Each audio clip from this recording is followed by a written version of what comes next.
I am sorry. Are you okay? Podcast is intended for mature audiences. The views and opinions expressed are those of the panelists and do not reflect in any way those of the podcast partners, sponsors, or affiliates. Enjoy. Hi, this is Michael Buffer, and you're listening to the voice of the people. Let's get ready for Boxing Voice.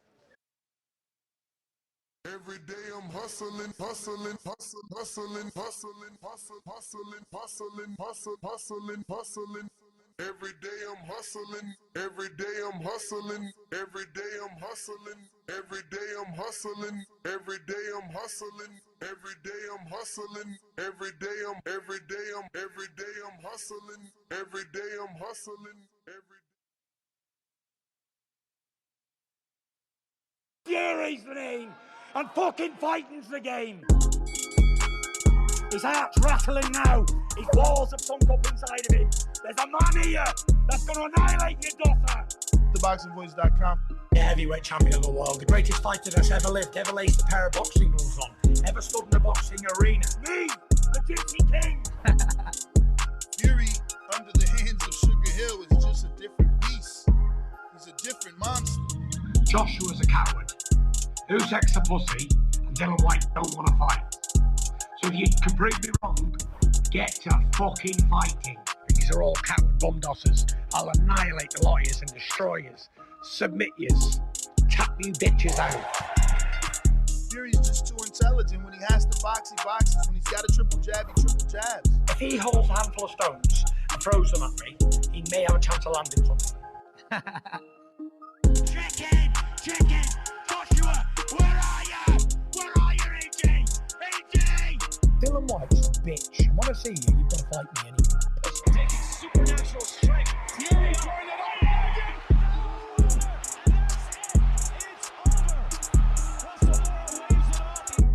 STS Promotions. I'm going to smash your face in too.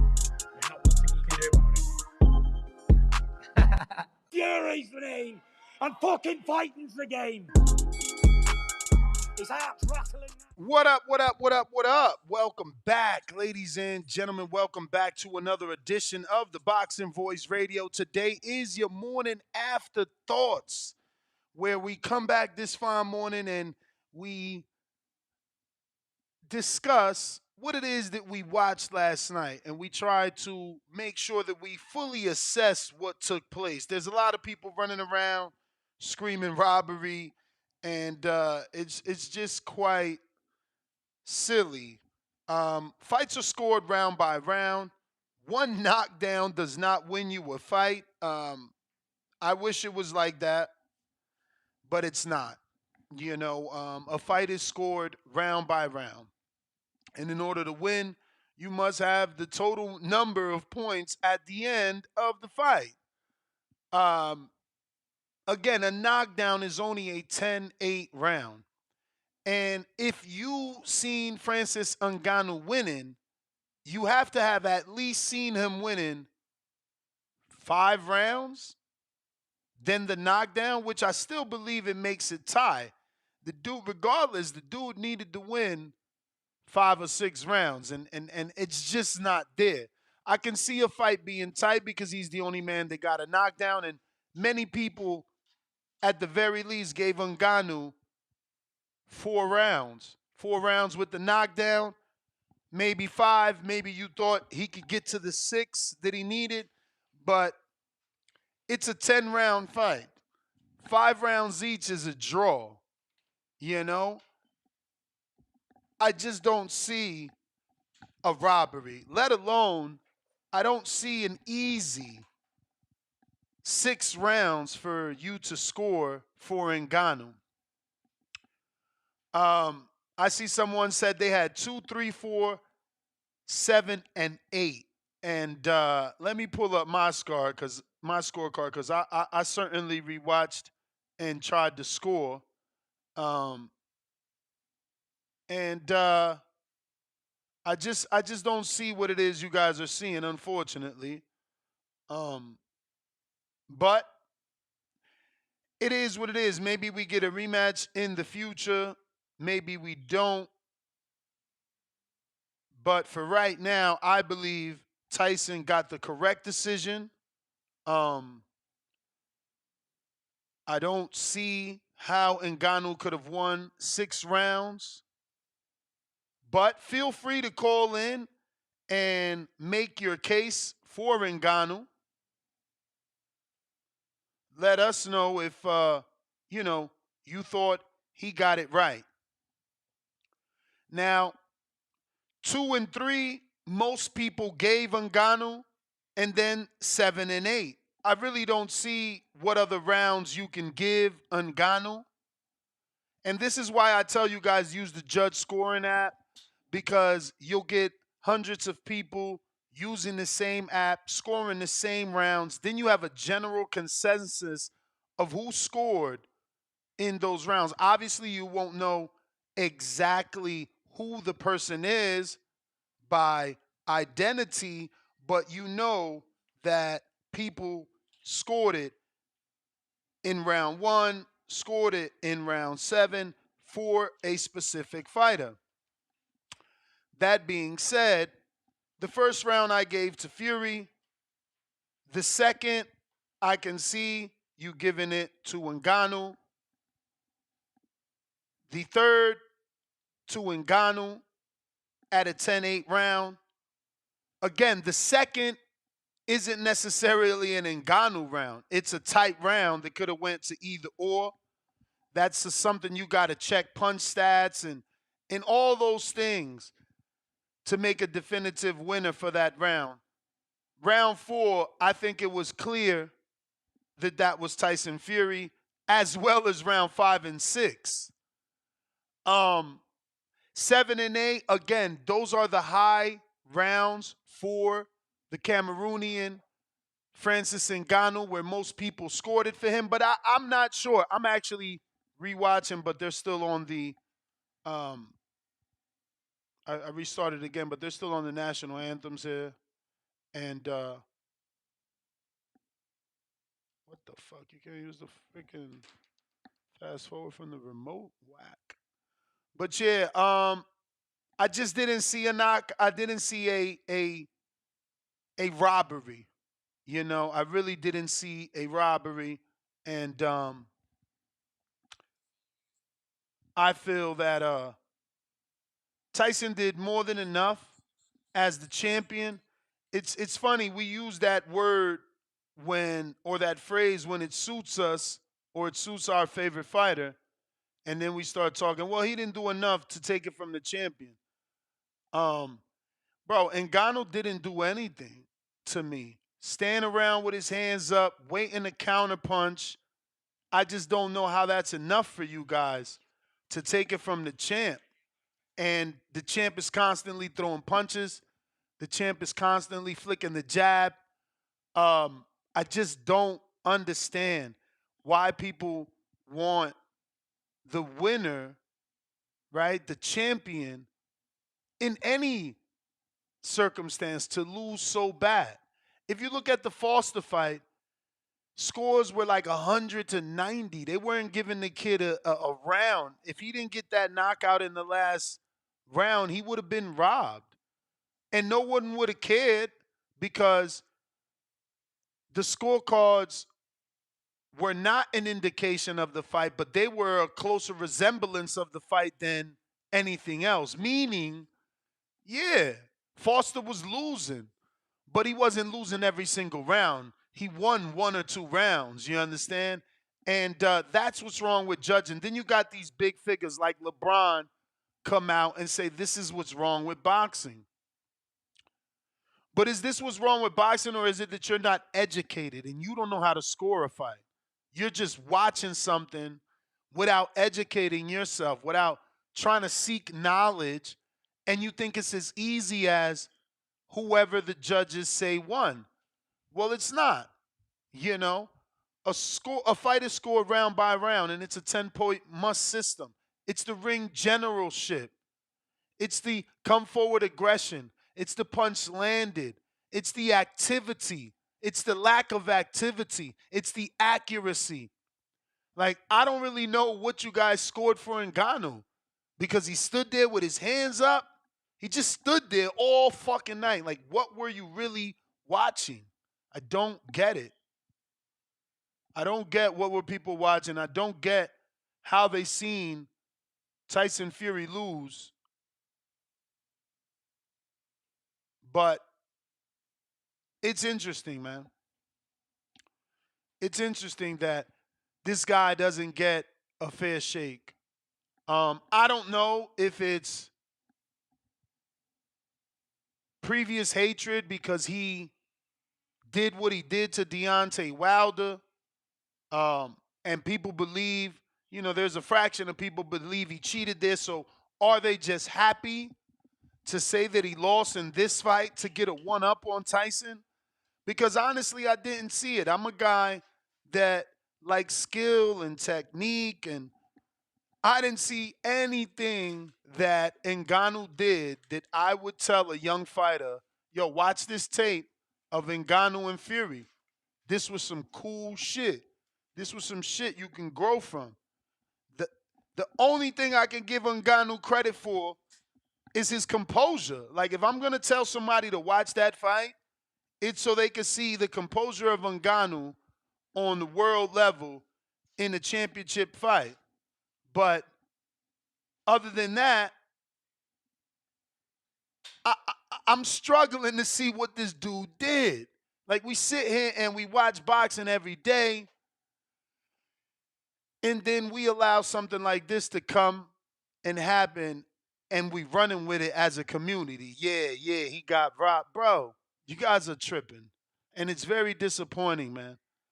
It's very disappointing because in a time where we need to come together and try to let those that don't know, that aren't educated about this sport, try to let them know what really happened. Like, yeah, no, he had a good fight. Oh, no, Ngannou did better than what I expected. He shocked me. He knocked Fury down, but he didn't win the fight. He didn't win the fight. 10-point must system. It's a race to 6. He didn't win the fight. I don't get it. You know what I mean? I would love to see people's scorecard because I got mines. I certainly got mines. Lou DiBello here. And this is what I'm saying. The hatred for Fury runs deep. So when it comes to Fury, a promoter has the balls to say this. Couldn't you see those scorecards coming? Yeah, it was close, but a fighting man novice scored the only knockdown, landed the harder punches, and controlled the pace of the fight. The heavyweight champion of the world shrugged this one off and embarrassed boxing. Hard to do. Ngannou won. The scores don't fucking matter. So you see, he's talking about moral victory. He's not talking about Ngannou literally won, but this is what we have. We have people like Lou making statements like this that can be confusing. Because by saying the scores don't matter, you're clearly telling the world Fury won. But in your eyes, it don't matter because in your eyes, you're giving Francis Ngannou a moral victory. Why is he getting a moral victory, Ness? Because the motherfucker's a novice and he lasted 10 rounds. Because the motherfucker's a novice and he got a knockdown. I lived through this sport long enough to see this already. This is Floyd Mayweather, Sugar Shane Mosley, all over again. You fools want to see someone lose so desperately that Sugar Shane lands a right hand and all of a sudden he get points for 6 rounds. He don't just get points for the 1 round he landed the right hand. He get points for 6 rounds because you dudes don't know how to score. It's like, well, he did land that right hand in the 2nd round. Well, he did shake Floyd up. Well, Floyd's knees did buckle. But none of that don't got nothing to do with the 3rd, the 4th, the 5th, or the 6th. That's only the 2nd round. So I'm watching this here, and what is Ngannou doing other than following around? Following around. The occasional parry, following around. Like, are you watching a fight, or do you just want to tear someone down? But I'm not going to lose too much sleep, breath, energy over it. Boxing got the win. I don't really give a fuck what a LeBron James says. I don't really give a fuck what the YouTuber Garcia says because all he doing is clout chasing. as a dude that's been in this sport on a high level in the amateur system, he got 6 fights with Haney, and he can look at this fight yesterday and turn around and say, Ngannou's my heavyweight champion. Ryan Garcia need to be smacked. Go do some fucking YouTube videos or something, you TikToking ass motherfucker. You feel me? You dudes so quick to turn your back. It's hilarious. But again, I'm watching it. What is Ngannou doing? Like, what is he doing? Do we need to pause this shit? Do we need to slow it down for y'all? Like, what is he doing? It's sad, man. It's sad that you guys want to see someone lose so bad that you'll tear him down regardless of what was actually happening in the ring. Look at Ngannou. He just did. I'm waiting. What am I doing? Meanwhile, Fury flicking a jab. At least he jabbing. How could Lou DiBella say Ngannou controlled the pace? You not throwing punches. How you controlling the pace? This is what I'm saying.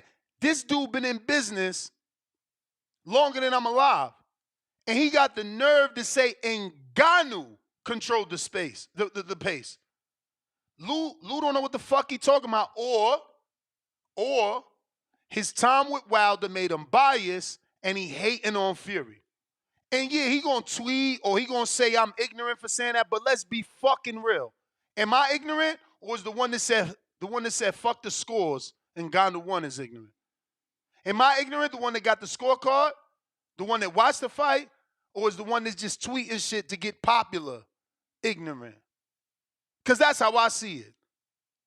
That's how I see it. First of all, he lied. He said the only significant punch was landed was by Ngannou. What about the right hand that Fury landed in the first round? There was replays over and over, but we so quick to forget because we want to roll with Rush. We want to roll with the wave. Oh shit, Fury lost. I gotta post it too. Let me post the knockdown. Y'all cornballs, man. The whole lot of you. Straight weirdos, bruh. But the numbers is open if you want to call in. I'm looking for your opinion. Truthful opinions. People that actually watched this fight. That actually seen this fight. Hopefully you know some boxing, bruh. That's what I'm looking for. I'm looking for real boxing fans that actually watch boxing. That know what it is they're looking at. You understand? They know the difference between a jab and a hook and a slip and a weave. Do you? Do you know the difference, or do you fools just skim through it? Do you just sit on different platforms and talk all day about a bunch of motherfucking nothing? Or do you actually know about this sport? Do you actually know what a parry is? Do you actually know what a weave is? Do you actually know what it means to control distance, to be the ring general, to be the effective aggressor? Like, none of this matters when it's Fury because he beat your favorite fighter. That's the saddest part of this sport. It's like I'm going to ignore everything Fury did because I just want to see him lose. And it's very sad. It really is very sad that that's where people are at this point. Because there's no way you watch that fight with boxing eyes and think that Fury lost unless you're a motherfucking hater.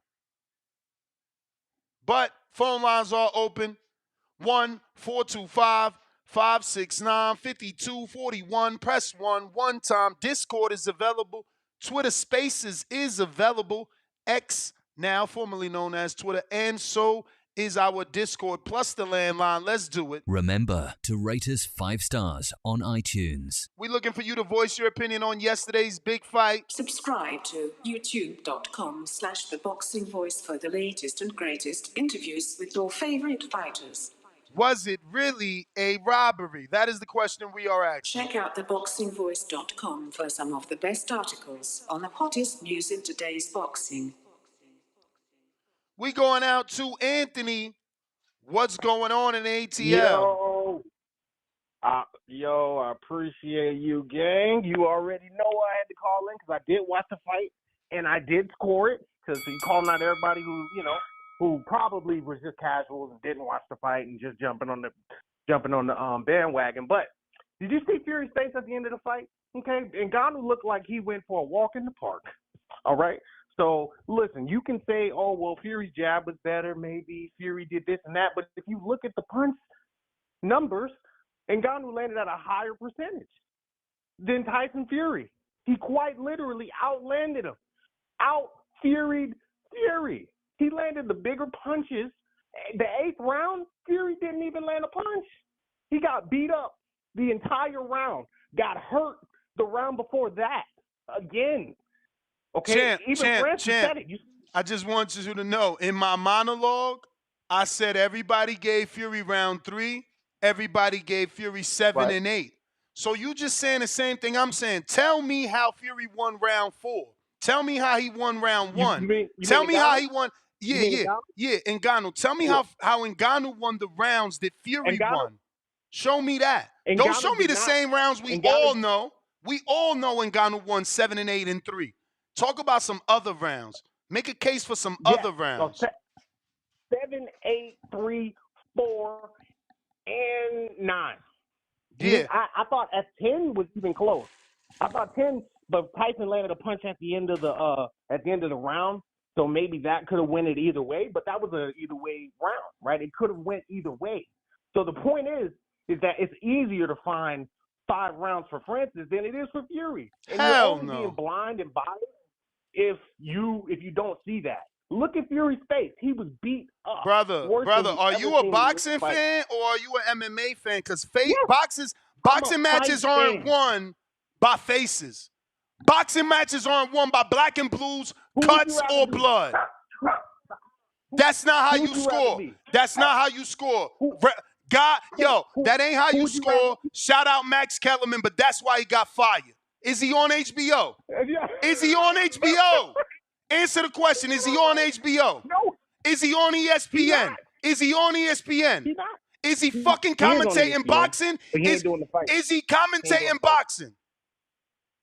He not commentating boxing. So guess what? I'm going to flip your words right back at you.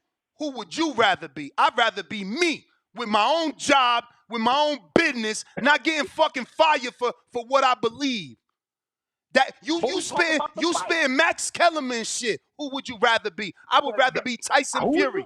I would rather be Tyson Fury with the motherfucking win. With the motherfucking win. Everybody in the world sees it. Even LeBron. Did you see Ronaldo's face? Hey, yo, my man said LeBron. This dude's an undercover casual. He said, even LeBron. LeBron prays motherfucking hair plugs. That's his sport. He don't know shit about boxing. He don't know shit. You want to talk about hairlines and hair plugs and Rogaine? Then we call LeBron. Fuck out of here. He don't know shit about boxing. Tell that motherfucker get in the ring, talking all that shit. We'll get the wackest motherfucker to beat the brakes off LeBron.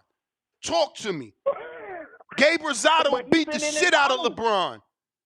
Make LeBron shit on himself. LeBron like 6'9". Gabe Rosado will beat the shit out of LeBron. You heard me. I'm telling you, Bron playing for like 6 months, that's easy work. Man, I knew you was a casual. You in here picking Ngannou and LeBron, bro. You a casual at heart. You seen Ngannou win. You a casual. You talking about I could find more rounds for Ngannou. This all Ngannou did. I could find more rounds for Ngannou holding his hands up. 5 more rounds for the motherfucker letting his hands go. 1 round. You still talking about the 3rd round. You still talking about the 3rd round. You still talking about the 3rd round. There we go. See, this is how I know. This is how I know motherfuckers don't watch boxing.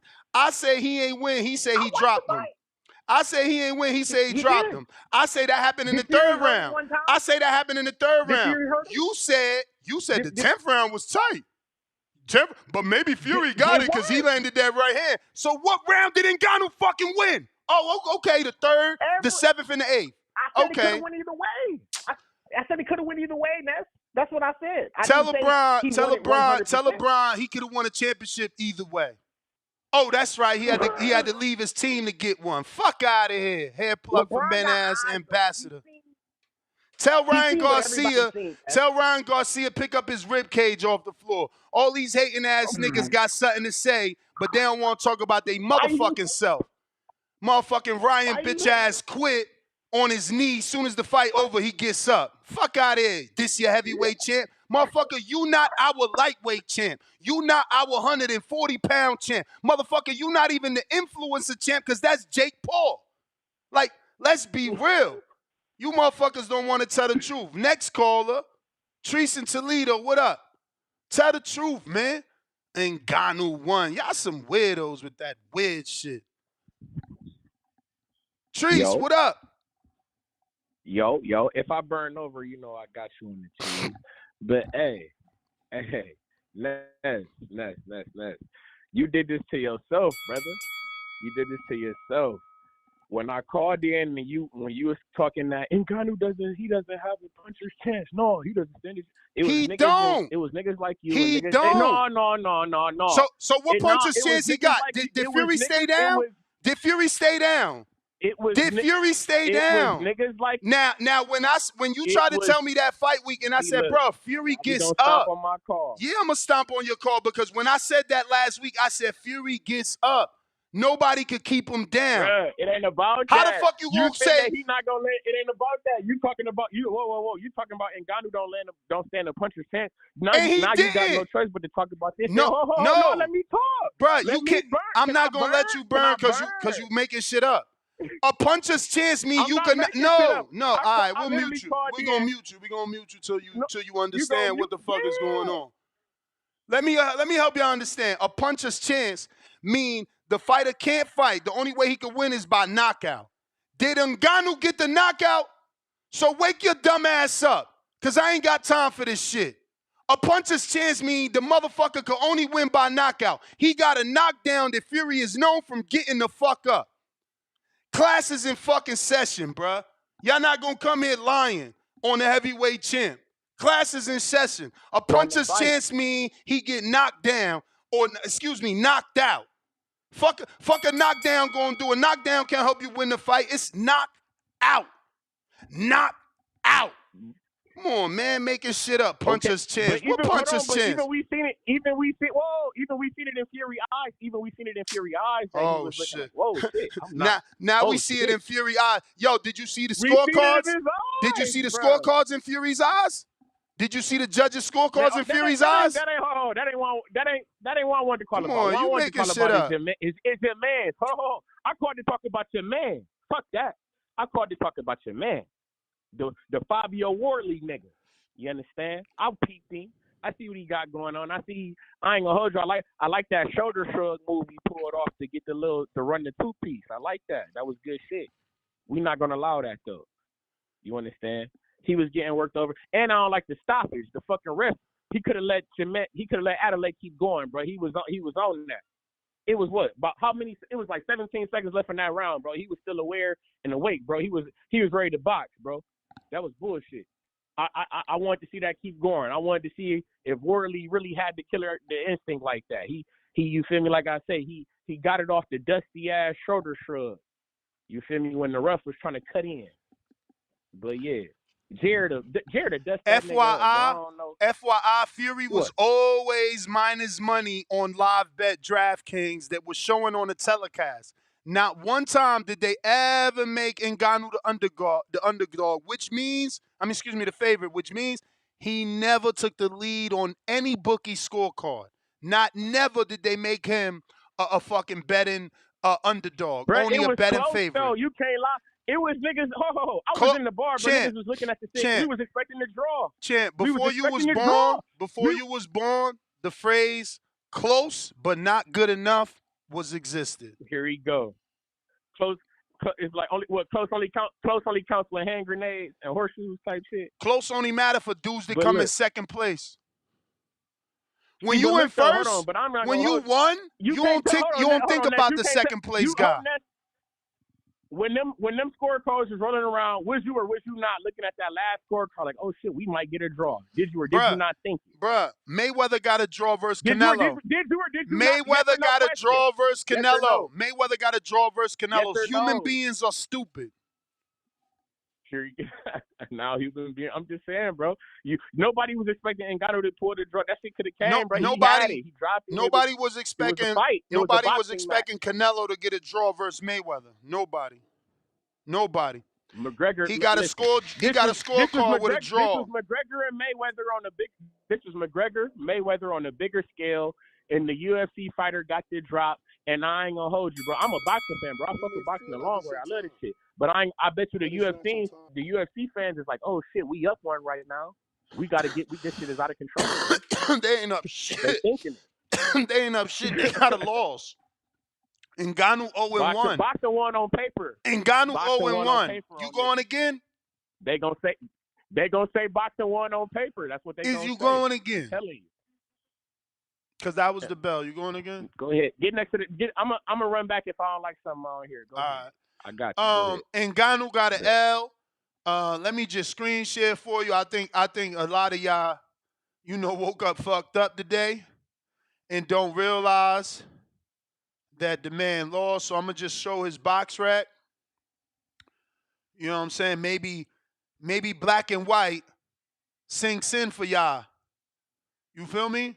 I wouldn't give a fuck what if fight fans from another sport think. Ngannou got the loss right there on box rack. Black and Blanco. You feel me? Black and Blanco right there. It say it clear as day. So, MMA fans could call in. Closet MMA fans could call in. Y'all can say whatever you want. But realize we got two callers that called in. One dude literally transformed into Max Kellerman and said, I'd rather be Ngannou. Not yo Ness, Ngannou won more rounds. He won this round, and this round. No, look at Fury's face. Fury got knocked down. Man, I'd rather be Ngannou. Ngannou won that fight. Yeah, dude, stay where you at. Keep watching LeBron and these dudes that hug, sweaty bodies. That's not what we do over here in boxing. We not weirdos, you feel me? We know how to score fights. You can't just have your hands up in the air and think you won a motherfucking fight. That's not how it goes. Not at all. Not at all. You got to actually land punches. I'm watching this fight right now, and Ngannou's like the mouth wide open, round after round after round. Meanwhile, Fury's pop, pop. Is every jab landing? No. Is every right hand landing? No. But he working, and Ngannou like this. Follow. I don't know how to cut the ring off. Follow. My hands ease up. Follow. Man, get the fuck out of here, man.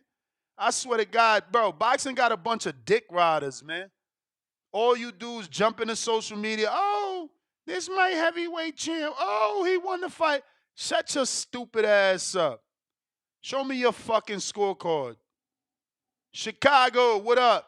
New caller. Yo. Chi-Town. Keeping it moving, champ. Ronald, Vermont, what up? What's good? Can you hear me, Ness? Perfect. Yo, shout out to the Rayada, man. That was an excellent fight. For me, that was an excellent fight. Yeah, granted, I was watching the fight and I didn't really think that I was missing out on each round.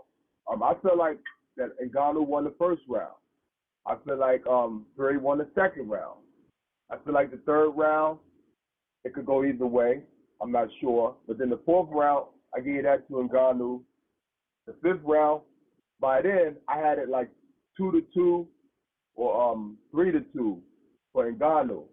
The sixth and seventh round kind of blurred. Hold up, fams. Hold up. I'm not going to let you just go that fast. You got it. My man said after the fifth round, he had it 3-2. So what 3 rounds in 5 rounds did you give Ngannou? See, this is what I'm saying. Tell the world, please. Okay.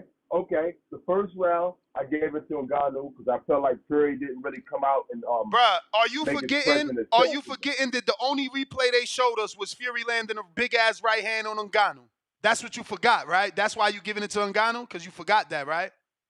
Because you forgot that. Well, his face didn't prove that. His face Oh, didn't show oh, that he okay. was So we getting got hit another hard by dude. We got another dude looking for bruises and marks. That's how you win a fight, is by how many bruises and Yeah, that's marks the on way your I face. look at Okay. it, man. No, I I feel just like want to they know who I'm stand their dealing ground, with. they in the I war. just like to know the type of Let me people I'm finish though. dealing Let with. me No, you finish can though. finish. You can finish because I checked out the minute you said his face wasn't marked up. Well, what about the third round, Nash? Wasn't that a 10-8 round for Ngannou? Wasn't that considered a 10-8 round? Hello? What's Champion, I going on? I checked out. can't hear you No, now. they hear you. I'm just no longer entertaining you. They hear you. But Okay. Well, then, like the middle rounds is kind of like a toss-up between who won them. But then in the eighth through the ninth round, you could tell that physically and mentally Fury got checked out. He didn't want to get hit by them hard punches in the eighth through the 10th round. So that's why I have Ngannou winning this fight. That's my call. Peace. So I just want you to see caller number 3. He says by the 5th round, Ngannou was up 3-2. The round he decided to give Ngannou was round 1, when everybody knows Fury landed the right hand. Everybody knows. It's as clear as day. So I don't get it, but I get it. I don't get it, but I get it. Fury beat your favorite fighter. Y'all upset. You want to see him lose. You think he cheated because of what your favorite fighter said. You feel me? You win your feelings. You want to see him lose. I get it. So somehow Wilder didn't win the first round. He knocked down Fury 2 times, plus bust his nose, guaranteed beat the first and the third round. But somehow Fury won that draw fight. Y'all said they robbed Fury and Fury got a draw. He had no knockdowns, got knocked down twice. Now here we go, shoes on the other foot. Fury gets knocked down once, not twice like Wilder did him, once. And y'all say that Fury won the fight. Ngannou won the fight. But the last time he got dropped twice, had a long count, bust his nose in the first round. Definitely third round could be given to Wilder. And y'all said Fury won that.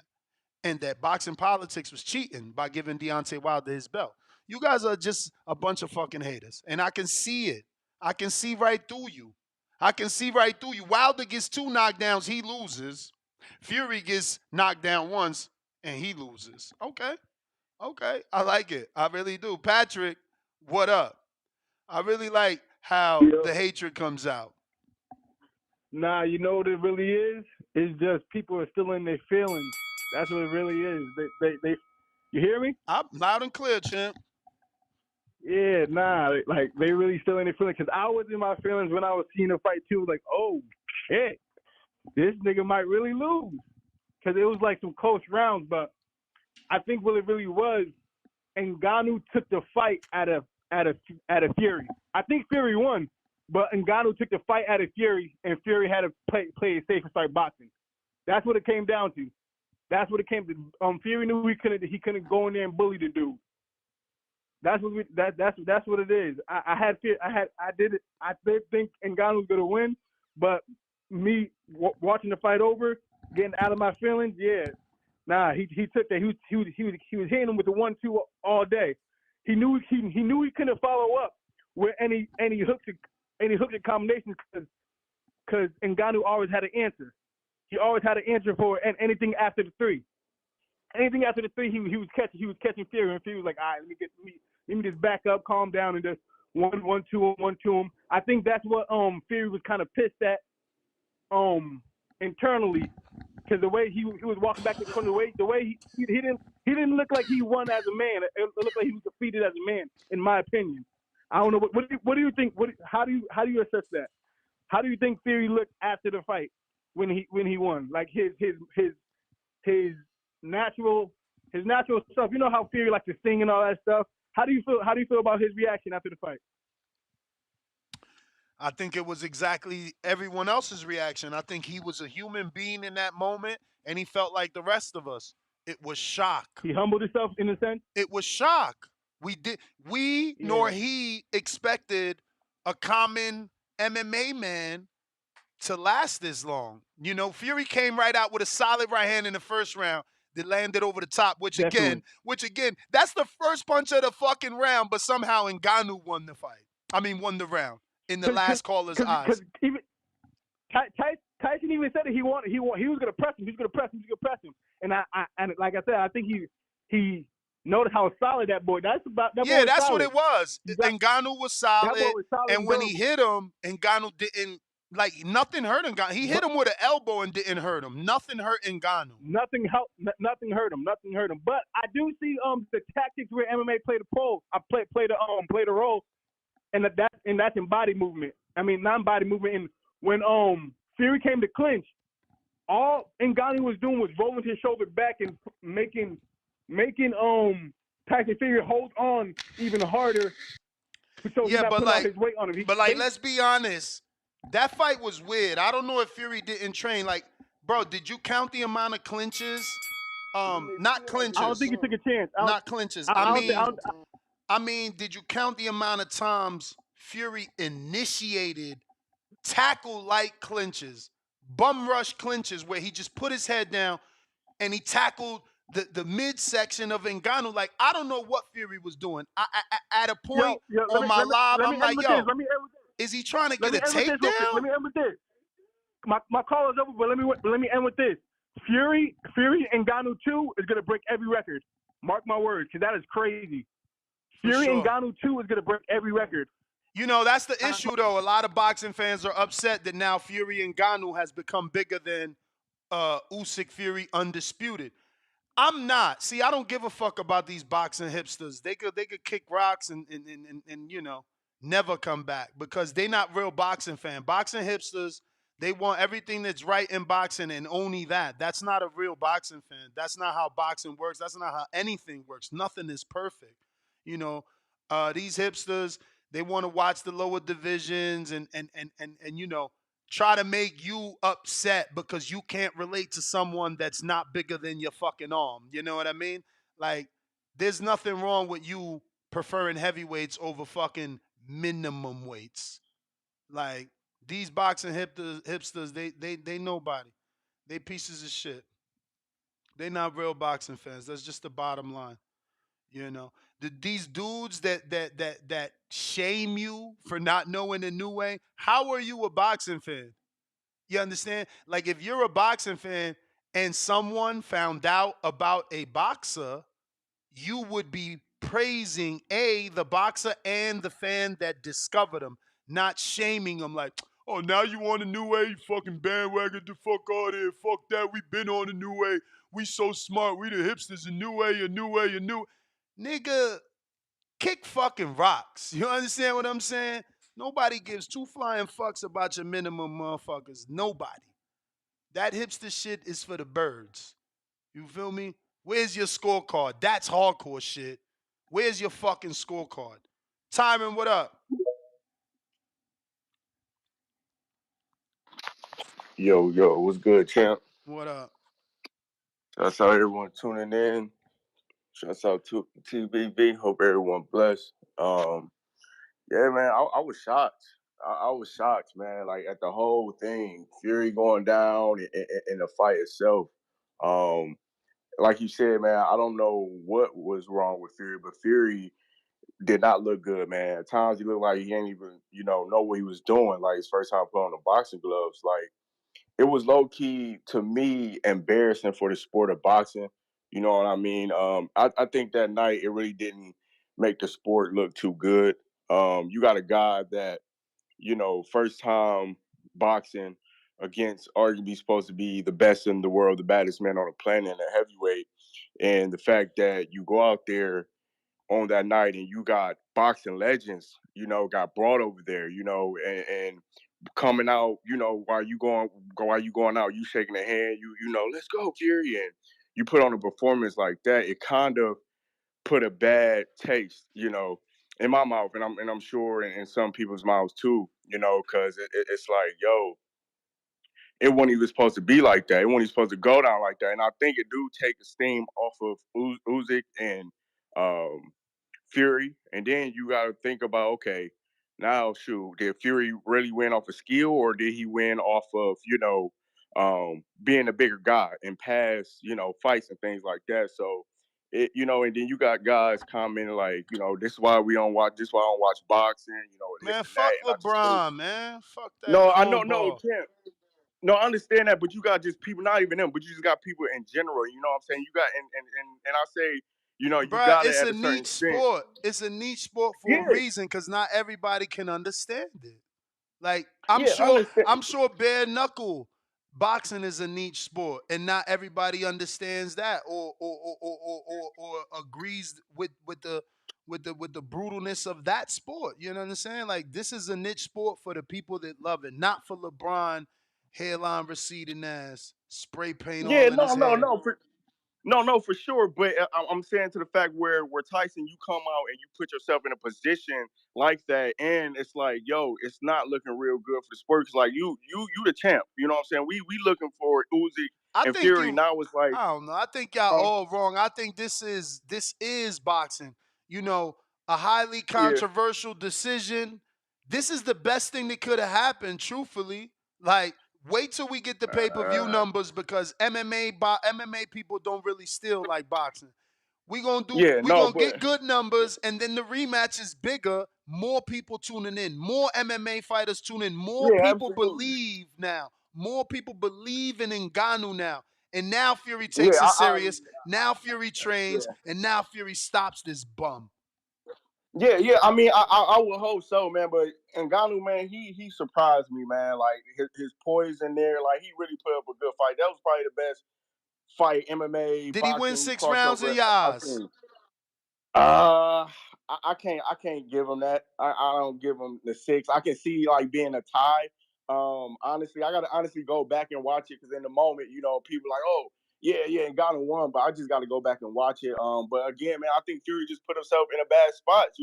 It could have went either way. That knockdown really surprised me, and I know it surprised Fury. And did you see Fury was getting so frustrated? He even it got him with an elbow. It was Come just on, like, man. How you gonna call that frustrated? He threw a right hand, and Ngannou damn. punched his arm, so the punch shortened and it turned into an elbow. Bro, so you saying he did Champ, that intentionally? Wow. The hatred for I, Fury, I don't bro. know, but that champ, that replay, you gotta admit, in slow motion, that replay did not look good. It looked like an Bruh, I got intentional the elbow. replay. It could have slipped. I got the It could have replay. slipped. No, it's all good. I'm gonna show it to everybody just so we all know what we talking about. And y'all gonna see Yeah, for sure. Ngannou hit his arm and cause what happened, bro. Like I can't, Fury gets such a bad rap, bro. This is crazy to No, me, no, no. Like Fury don't, to me, he don't get a bad rap, but I just bro. feel like at that night Y'all for make him you, a cheater. Y'all make him a cheater. no, no, He no, no. ate boar I meat. don't make him. He had egg I never weights. call. He tried to I never kill call. Wilder. No, I see, mean, I come never. on, That's man. not. This shit I crazy, champ. I man. never. No, I never called Fury a champ. I mean, a cheater. I never said he cheated against Wilder or any of that. I'm just stating the fact that, in my opinion, that night he put himself in that position. He did. If he didn't train for that case may be, Now, but now, it's just like, now, yo, there it is for everybody that just seen it. Ngannou's throwing his own left hook. His left hook hits Fury somewhere on that arm, causing his arm to shorten. Look, Fury's doing a 1-2. Look at Ngannou's. okay, Now look at okay. Ngannou's left hand. Where'd it come? It came from over there because he was throwing the left hook that he was throwing all night. Ain't that the same punch knocked down Fury? But somehow Fury hit him with an intentional elbow. This is what people want And to to me, say. in the slow motion, at first it kind of looked intense, but I'm not saying Fury is a cheater or Look at anything like this that. The guy. moments in The the guy fight, that posted it, he says, Tyson Fury is always doing something suspicious. Like, this is sad. I'm not. I'm not doing all that. I'm just saying during the fight, it kind of looked like moments he, was frustrated. Maybe he underestimated Ngannou. But like you said, I mean, at the end of the day, it is boxing. But I mean, at the end of the day, I just felt like, damn, he kind of let the sport down because I was going in there thinking, okay, he gonna get a knockout. That Usyk and Fury really about to be, on. But I just feel like him looking like that is just that fight really not. I don't feel like that fight gonna be as big as it is. I think it got. I knew in Fury 2 was gonna be bigger than Fury and Usyk, in my opinion. But I just felt like Fury laid an egg, and I feel like Fury won the fight, but Ngannou won the night and won the event. And I just felt like Okay, you Luda put an Bella. MMA fighter in there with the best. I mean, I'm just saying, champ. You put an MMA fighter in there supposed to be with the best heavyweight, man. It wasn't even supposed to go like that. You feel me? Ain't nobody think it was gonna go like that. Like, you know, Fury literally had a figure way to win a fight, and it kind of like put a taste in my mouth. But that's just all I had to say, champ. But I appreciate you, man. Much All right. love. Shouts out TBV. All Peace, right. champ. All right. I love it, man. I love it. You know what? I love it because I've been here before. I've been here before where, you know, people thought someone won and thought someone lost. It is what it is, bro. This is the best thing that could have happened. The rematch will be even bigger. We're going to get a bunch of more MMA dudes thinking that, you know, Ngannou's going to do it now because he got two camps. And Fury's also going to dig deep. And he going to prove why he's the gypsy motherfucking king. I'm happy y'all all thinking Ngannou won. That's just free money for boxing. Free money for boxing. They gonna line him up. Fury gonna knock his ass down. Watch. Now I know he ain't get a knockdown, so y'all gonna rub that one in. And Ngannou got the knockdown. But he ain't win enough rounds. That's for sure. And just let that sink in. When Fury got knocked down twice, you said he won. But in this fight, he gets knocked down once, you said he lost. Let that sink in, you little haters. This is exactly why you didn't get what you wanted. Because when he got knocked down twice, you said he won. You feel me? Now you need him to lose, and he only got knocked down once, and you said he lost. You see how funny that one is? I love it.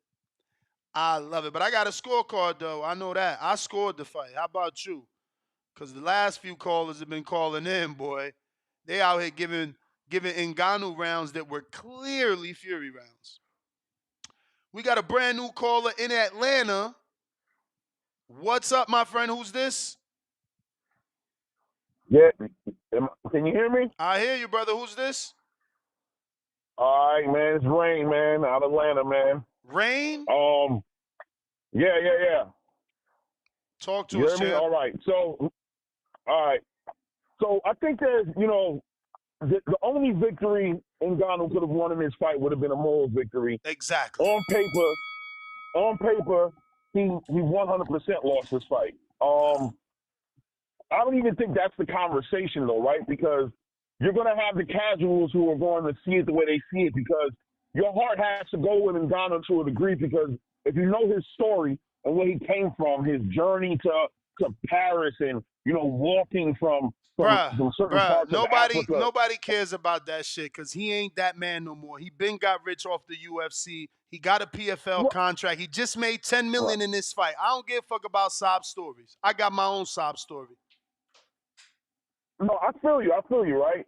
I mean, I'm just trying to put some context on a bigger picture of what everybody's looking at, right? They're looking at this man who really didn't have any MMA experience coming into the combat world, always had dreams of being a boxer, comes into the ring against potentially the pound-for-pound best heavyweight in the game, or some people might just say, period, the best heavyweight in the game, and he looks like he exposes some things of the heavyweight champ.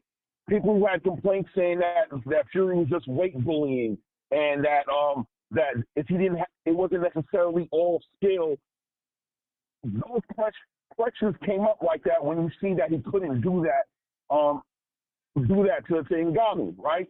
And Ngannou, I don't want to take away from what he actually accomplished last night, because although the MMA world and the boxing world doesn't get along, you still have to kind of see, you don't have to, but you can see his accomplishment. And unfortunately it gets shadowed when it looks like it's MMA versus boxing. It's not necessarily that. Fury won the fight last night.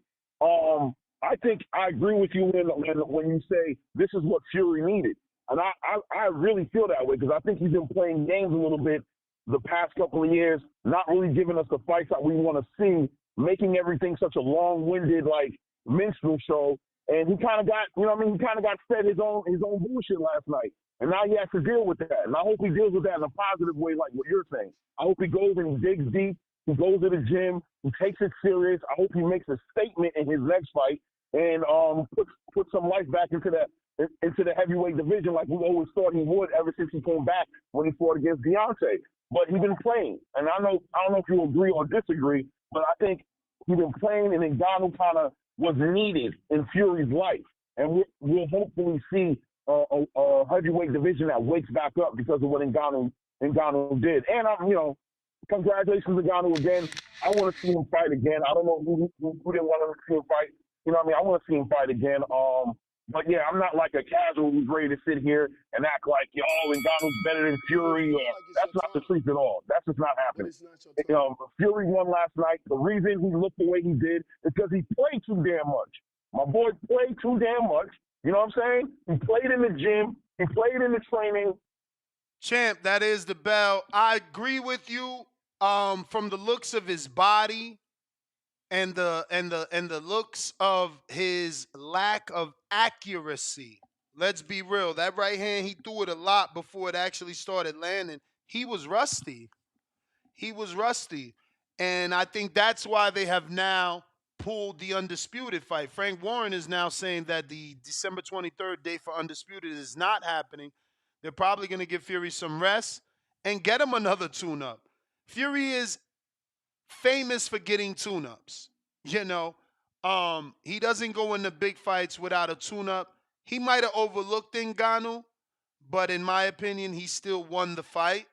But my opinion really doesn't matter at this point. We're taking your calls. Voice of the People hotline. I'm looking for your opinion. I'm going to Big If.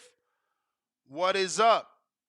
If you're watching this on YouTube while we're waiting for If to connect on Discord, hit that thumbs up button. It's going to help with the visibility of the show, putting this episode in the eyes of others, letting them know that we have a platform where they can call in and express their frustrations or celebration. And we have 3 ways to do that. We got Tyrone the Great, $5 super chat. If you got a show later, I will reach out with predictions. If not, first thing Monday, head back home for the homecoming. Salute to Tyrone the Great. He's got everyone's prediction, who picked who didn't pick who, and ready to serve up that crow. Julio Guzman, $5. Uneducated boxing fans don't understand winning a round big doesn't mean you win more accumulated rounds. Thank you, Julio Guzman. And that's exactly the point I made when Mayweather hit Mosley hit Mayweather. That was just in the second round. That's it. You can't give Mosley points for that right hand in the 9th. Same thing with Ngannou. He landed a nice counter hook to drop Fury. That's it. In the 10th round or something like that, he had a little flurry. That's it. You give him the rounds he won. There's no such things as moral victories in boxing. Y'all got to stop. I mean, there is moral victories. Don't get me wrong. Like, he could have a career right now. He legit could have a career right now. And he probably should think about that versus going into the PFL. What he would get per fight in boxing is going to trump what he's going to get in the PFL. We all know that. Ryan in Canada, $5 super chat. He says, we hit on a parlay yesterday, Ness, so I'm gifting the community. Make sure y'all upgrade to the champ level. Nah, bro, we actually hit on 2 parlays, an 8-teamer and a 9-teamer, so that's big money. 8 teams and 9 teams, but I just want that to sink in because there's a lot of people that tune in. A lot of people that don't like me. Like, look, there's 700 people watching and 100 thumbs up. That's because you don't like me, right? You just want to hear what I got to say, but you don't fuck with me, so you don't want to help me grow. And that's cool. That's cool. But you ain't got to fuck with me or like me to make money off of me, right? Like, no matter what you may think about me, a lot of you think I don't know shit about boxing. I got 9 picks in a row correct. Let that sink in. I got an 18 parlay correct and a 9 fucking team parlay correct. Mind you, we won last week and the week after that and the week after that and the week after that, but I'm talking about this week. I got 9 right. So a lot of you dudes can't be talking the shit that I could talk. 9 fucking right. Like, God's number is 7. Ryan Frazier gifted 5 membership to you bums so that you can take advantage of my champ level, so that you can make money with me. He's giving you away free membership to that Beautiful shit. Rod in the $870, he said, I said the same thing, Ness. Looked gas, 5 of 10. Bro, my man's mouth was wide open. Like, at one point on my live, I said, bro, did they not get him a custom mouthpiece? Is that why, his mouth is wide open? The dude was tired, and y'all got some ways of, saying he won the fight. Henry Brown, what up, champ? $5. He said Fury did not win that fight, and they gave them win to keep Usyk undisputed. Fight alive. Yes, it is a way, Ness. Did you watch the fight? Get your eyes checked. Oh, shit, so he actually seen Fury winning. Okay, champ. Oh, well, there it goes. He doubled back down. Look. Where we at? Look. They always show their true colors. So you see, Fury actually didn't lose. And in fact, he is a closet MMA fan. He said MMA is a man's sport. Boxing has been exposed. So now we can't take anything he said in his previous super chat truthfully, because he's showing his bias. He's showing he favors MMA. So he seen what he wanted to see in the fight, because he was dying for an MMA fighter to get one up. And now he's right back. Salute, though, because he's been a member for 3 months. But you on that prospect level, you ain't making no bread with us on that level. I'm just saying. Got the upgrade to the champ. Then you can see my betting slips. And you can hear and watch the betting show to actually learn. Henry Brown, member for 3 months on that prospect level. He says, Ness, boxing is over. Give it up. Time for MMA to rule. I told y'all. He ain't really seeing Ngannou winning. This is an MMA versus boxing thing, and they just want to win. But he didn't really win. You see what I'm saying? They all get exposed. Patrick Clark, $2. Fury versus Ngannou 2 is going to break every record. Yeah, a lot of boxing fans are not happy, specifically Alex in Florida.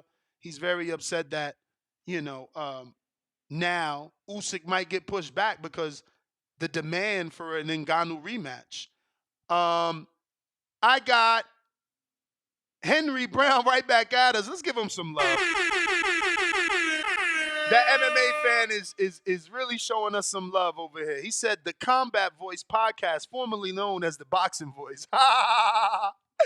Let me bring on a guest co-host to give us his opinion on yesterday's action. King Amin of Essex from the Championship Rounds here on YouTube. What it do, my friend? How are you? Buenos dias. Top of the morning, salute. Good afternoon, wherever you at in this world, ladies and gentlemen. A lot of talk, man. A lot of talk, a lot of sideways talk. But I don't know, Ness. I thought you would have had a different opinion on this one. Ooh, you. No, I said, ooh. I'm shocked to hear you not. I mean, because if you're about to say Francis won, I might kill myself. Listen, I didn't score it. And that becomes the first issue. You see, you sound like these casuals. How could you see someone win but not score? No. So here's the thing. Lord, I brought on an expert, and he about to tell us he seen Francis win without a scorecard. Lord have mercy. Is this a knee slapper? Is this a knee slapper? Lord have mercy. It's like asking Jay-Z, yo, you didn't write your verse? Jay-Z can come on and give you a freestyle, and so I didn't score it. When I watched it, what I saw in a 10-round fight, I saw one fighter, even though he was gassed, it reminds me of a Jean Pascal performance. Even though he was gassed, he was still putting on the pressure and a bit more active. Yeah, loading up and waiting for a particular punch, but the other fighter that could have been boxing his head off wasn't. That's what I saw with my boxing eye. And I saw enough of that in a 10-round bout that I said, hey, I could see how somebody could have tipped it for the challenger. Had this, you know what I'm saying? It's 10 rounds. It's not like we were talking about. Tell everybody your social media, because they're going to want to follow you now because you're saying what they want to hear. I'm telling you right now. I'm saying the truth, man. You can find the truth. King Amin of Essex 1 on Instagram. King Amin of Essex 1 on Twitter. The Championship Rounds on YouTube, man. Like, I'm just being honest.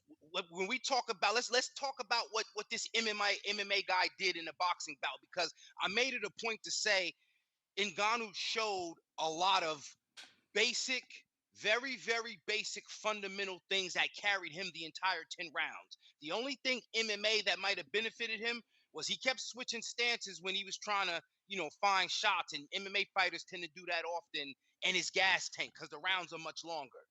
So, that said, that's the only thing I think MMA wise that helped him. Now, when it comes to boxing, Ngannou had to be a hell of a student. They talk about 2 fights he had in Cameroon back in God knows when. I don't know if that was it. I think the dedication he spent when he was offered this fight, that's boxing winning. Whoever said MMA won, nigga, you're crazy. Pardon my French.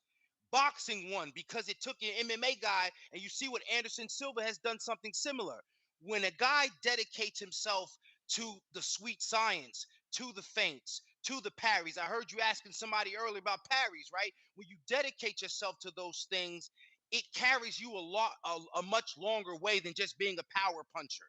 And Ngannou's power kept him in the fight because it kind of tipped the scorecards in his direction, but it was the pressure and Tip the his score? ability. Go ahead. Yo, what do you mean tip the scorecards in his direct? Like, you're saying these things that don't exist in boxing. Like, It does exist how because does when your a fighter gets a power? knockdown, he automatically becomes up on the scorecards. In most instances. So, what about the people that scored it 2 rounds to nothing for Fury, and then Fury gets knocked down in the third? Isn't the fight even? So this whole thing about a knockdown puts you up. That's not true, and that's what I'm saying. Like, I don't know, man. I just can't believe that people's let's stay y'all right there, logic because is rounds that I weird. gave to Fury were the same observation I saw in rounds between Adelaide and Wardley. But When I Champ, see a guy doing desperate shit, when but I see a Champ. guy trying to throw an elbow, Oh wow! So it was intentional. Yeah, it was intentional. Holy The shit, takedown, bro! Fury's takedown was unintentional. The takedown he tried, looking like Dylan Dennis, that I was unintentional. cannot believe this shit. Yo, believe it, man. Where you woke up? You woke up you woke up watching the same fight, bro. I woke up here in Vegas, but when I brought you on, what I do remember you saying is you didn't score it. So the fact that you turn back 10 seconds later in your sentence and say the rounds I did score for Fury, it's like, bro, you just said you didn't score it. But if I'm watching the fight and I'm going to give an opinion of it, I'm not going to watch it and say, oh, I don't have my pen and my paper, so I can't give an opinion of who I think. You could give an opinion. You could give an opinion, but to say that you didn't score it, but you seen Fury win or lose rounds is kind of like the opposite of you didn't score it. You muted yourself, champ. There you go. Why else would I be watching? Okay, listen, it's a 10 fight. So let's just say it like this. It's my daughter's birthday this weekend. I didn't have time to score the fight.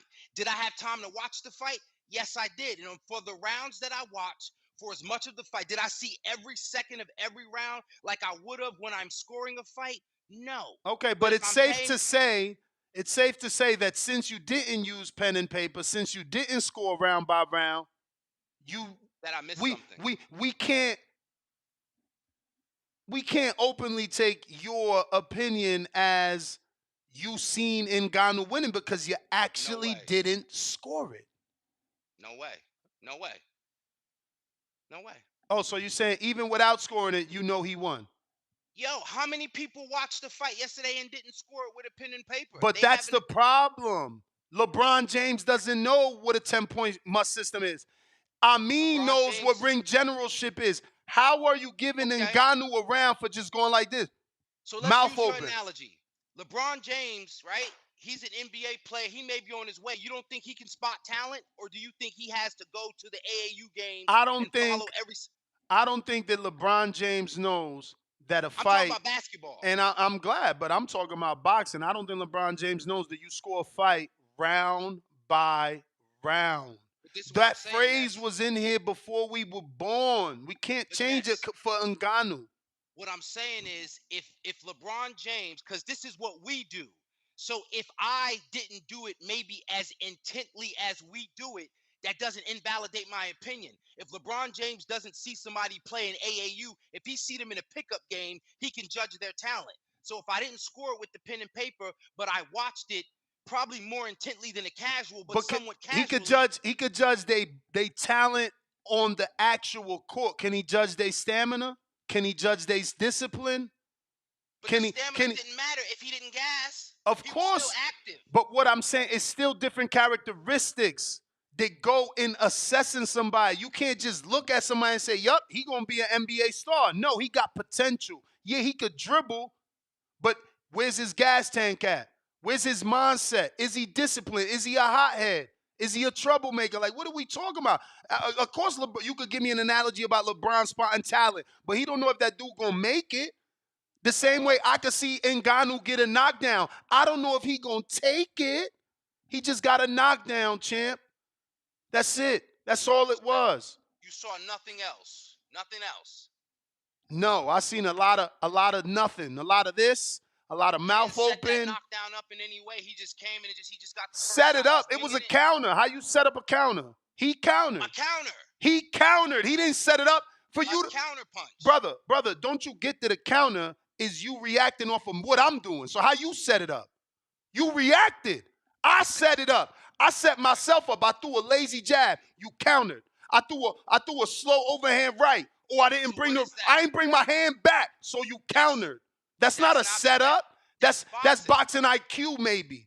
Oh, Ngannou's got boxing IQ. By your observation. Hey, we could play word games all you want, but you just trying to, pander to the audience because you were wrong on what you said and I had to correct you.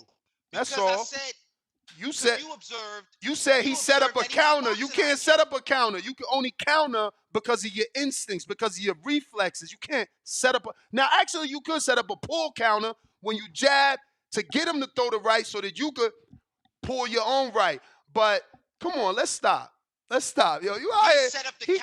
He capping for Ngannou. This is crazy. This is crazy. You capping for Ngannou. Come on, man.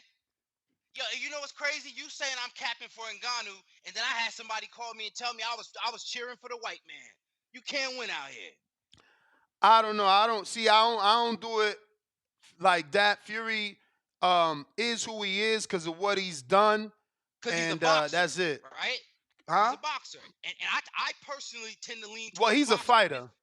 He's a fighter, and he showed that yesterday because, he did what he had to do to win. As you say, you claim the elbow was intentional. So that's a fighter. I do not. I showed the replay. I'll show it again. I see Ngannou throwing the left hook, hitting Fury on his right hand, causing that right hand to not go straight down the pipe. Fury throws a 1-2. That turned into an elbow because Ngannou's throwing the left hook that hit him. Again, it's there. But people want to call this intentional because that's what people love to do. Make Fury a criminal, make Fury a villain, make Fury the bad guy, make Fury the cheater. It's all good. The wrong guy. No, not you. Not you. I'm generalizing. I'm generalizing. Because I picked Fury. This is what I'm saying. I had a hard time watching it. I had an argument with a man I know for 20 years because the first thing he did was call me, yo, your man about to lose, see? And I said, whoa, I'm just waiting to see how the fight turns out. After the knockdown, you had a lot of people that got excited. And you know something again, this fight was a lot better than I anticipated. Let me say that. I think everybody could agree to that. And whether you think Ngannou has or showed any sort of skill, I think his hat's off to him because I think it's more about what he was able to do. And I don't mean a moral victory. I mean, because he lost. He lost the fight. If the judges scored it for him, he lost, right? But Fury, I think, in that 10 rounds, the fact that it was 10 rounds made it too close. The fact that he went down made it too close. And it kind of reminded you, on the opposite end. It kind of was like his fight against Wilder. You know what I'm saying? Yeah? Oh, yeah. I'm glad you fell in that trap. So why did Fury win that fight where he got knocked down twice, but he lost this fight where he got knocked down once? I don't get the question. Oh, so the general consensus wasn't that Wilder robbed Fury and that Fury won that fight? Oh, I didn't agree with that, though. You're right about the consensus, but I don't agree with that. Okay, and now the other half, they said, oh, Fury got a long count, right? Okay, that was what was said. Not by me, but the argument in the world was Fury got a long count and Fury won that fight. two different fractions of the argument. Wilder fans believed Fury got a long count and they cheated Wilder. Fury fans believe Fury outboxed Wilder, even getting knocked down 2 times and being dead. Now here we are, the same boxing fans calling in to tell me Fury got knocked down once versus a dude that did less than Wilder. Wilder in the first round or the third round clearly broke or bust Fury's nose. Clearly. Like in the first fight, rounds 1, 3, 9, 12, you can't dispute Wilder rounds. Somehow, Fury won that fight, but not this fight. The one where he got dropped one time versus a dude that's like this every round, huffing and puffing.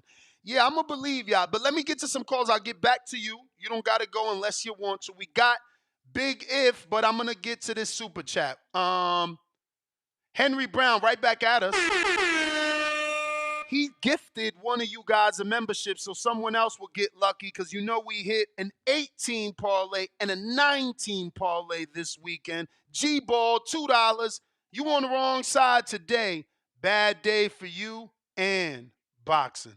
No, it ain't. This is a great day. I want y'all to understand that this is better. We're going to have all you closet MMA fans come out the closet.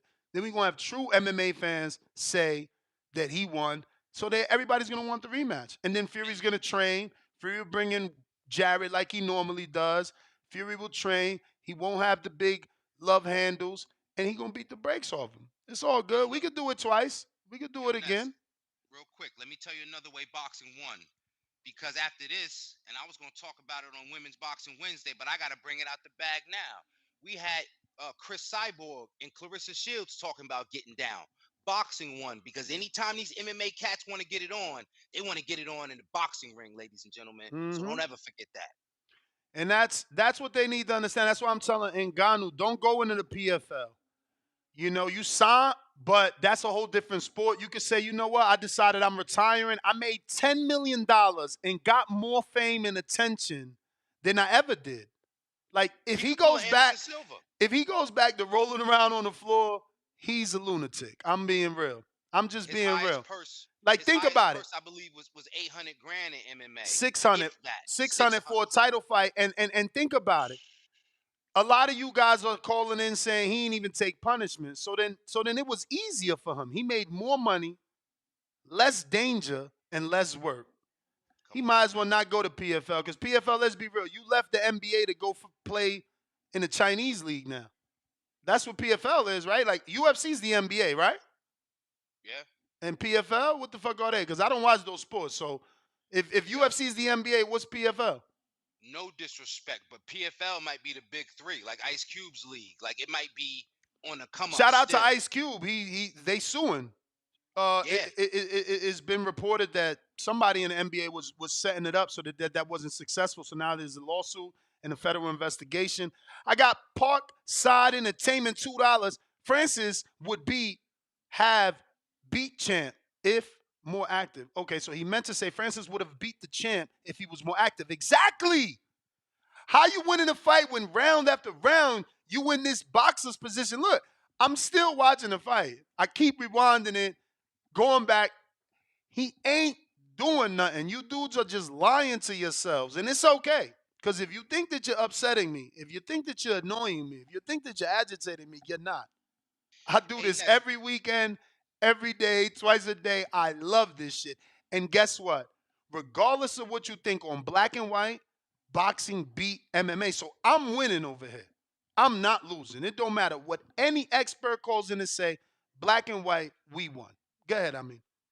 Nah, listen, and again, it's for the MMA fans. Like, yo, we love that y'all love this thing of ours, you know. But it's like y'all get aggressive, and I like MMA, you know what I'm saying? But I like certain guys, you know what I'm saying? I like the strikers. I don't like roll around guys. In the same way in boxing, I like boxers. I don't get drunk off the power guys. So my opinion is always going to sound different because I might choose more of the artist. You know what I'm saying? I might choose more of the guy that for me seems he's deeper into the art of it, and that's might be the guy that's the shoulder rolls, the feints, the pulls, the parries, and this and that and the third. So when it comes to picks and choosing in this fight, like I said, man, I picked Fury straight away because I said boxing can't be beat.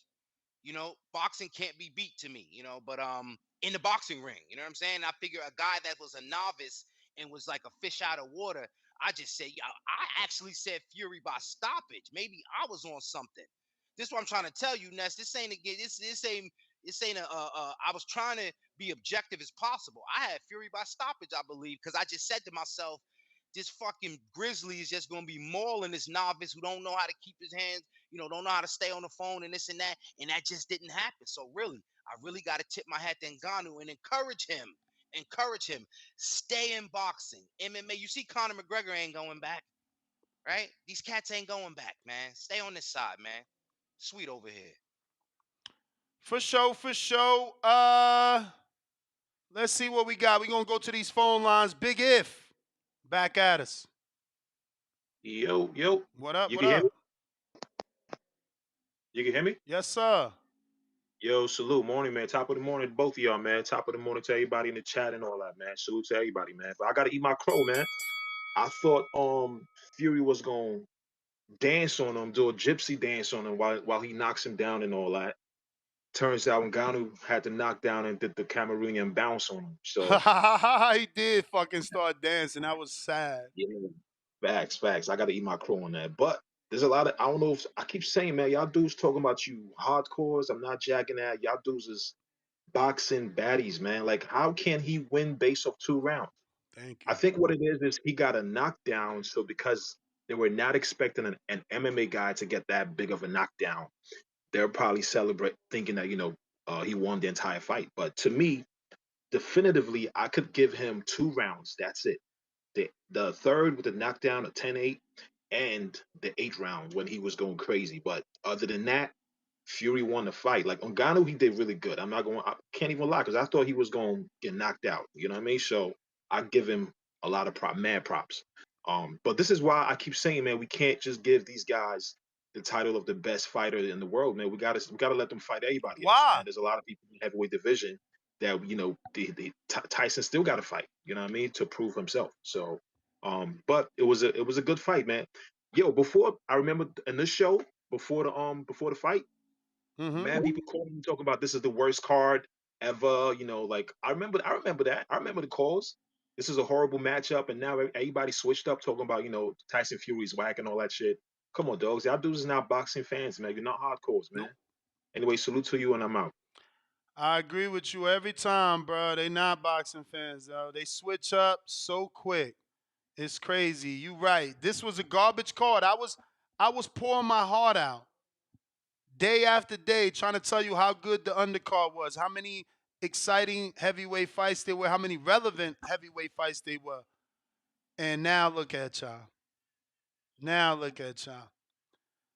I'm in the 3rd round, and that's where Ngannou knocks him down.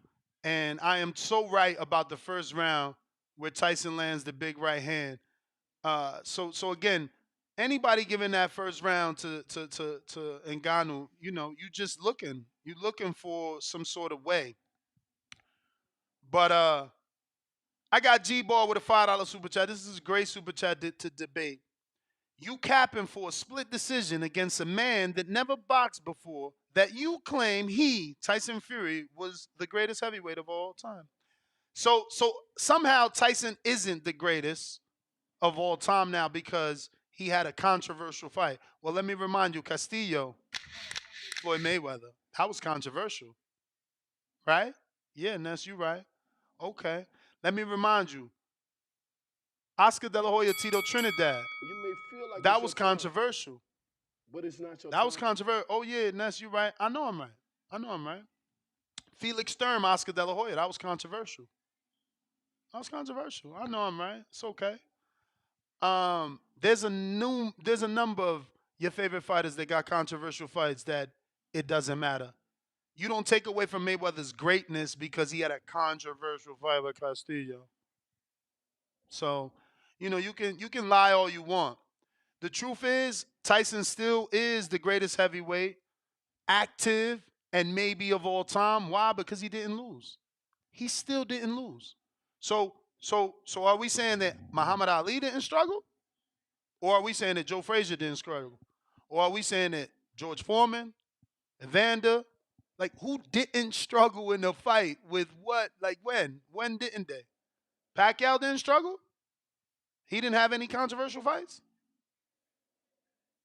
Help me understand what it is that we are trying to put on Fury. Now he's not the best because he got the win, but you thought he lost. Okay, ain't that what happened to Floyd and Castillo? He got the win, but you thought he lost. Wasn't Mayweather Judah controversial? Didn't Judah arguably knock down Mayweather? Is that knockdown on the record? I'm sorry, help me understand. I'm sorry because you guys know so much more than me. Please help me. G-ball. Fucking guys, bruv. Stephen T, member for 34 meses on that champ level. That's 2 months short of 3 years. Luckily for you, you were a member on the champ level, so you made your bread with us yesterday. He says, was far from a masterclass, but I thought Fury won. Watching it back today, each to his own, though. And it was close. But you heard him. He watched it back. He thought Fury won. Mad Bet 100 on that champ level. $5 super chat. He says, daily dose of Tanquil. Oshaki found the right dosage to stay champ. And still, Fury didn't get up for Ngannou. Weird fight. Felt riggish. We got $200 from Sweden.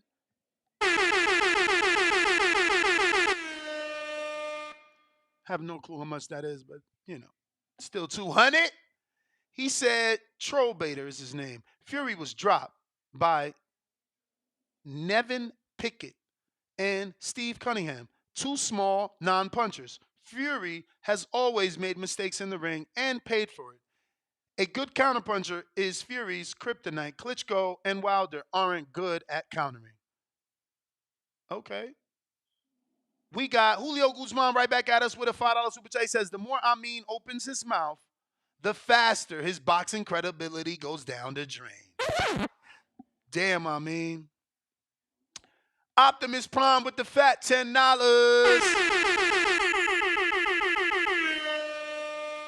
Francis is food for the Big Bang Zang. Oh, you already know. But Francis has a career. But it's not going to be anyone other than Fury. He got, you might as well go for the Fury rematch. If you try to do the long road now, you might never get back to that Fury rematch. Boots up next. Member for 11 months on that champ level. Salute. He says, King's audio super low. I can't hear him. Get my man a pair of Kenichi bears. Wow, that's crazy. Anybody else felt Amin's audio was low? Because I heard him fine. Hopefully that's not the case because I want to be able to use that feature to get more guest co-hosts. I actually invited Broadway Joel, Punch Drunk Boxing. I asked Mike on Sports and someone else. I sent out messages, to see. We got Julio Guzman that says, what's sad about these exhibitions is that it will push deserving boxing contenders to the backseat. Well, it's not an exhibition. It was actually a real fight.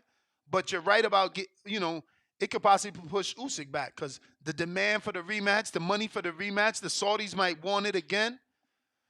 Julio Guzman right back at us with another $5. Damn, champ.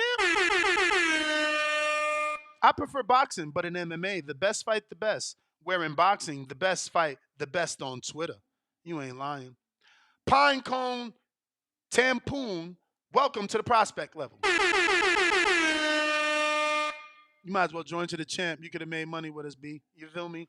You can still go back and see all the betting slips, all the betting shows, plus anybody I interview, you get to ask a question. Just go to the Patreon or the members page and drop your question for anyone that will be scheduled or be on the show. We got Keep It Moving, $2. He says, bruh, Tyson struggling on an MMA fighter on 10 rounds. Laughing with tears of joy. Yeah, I get it.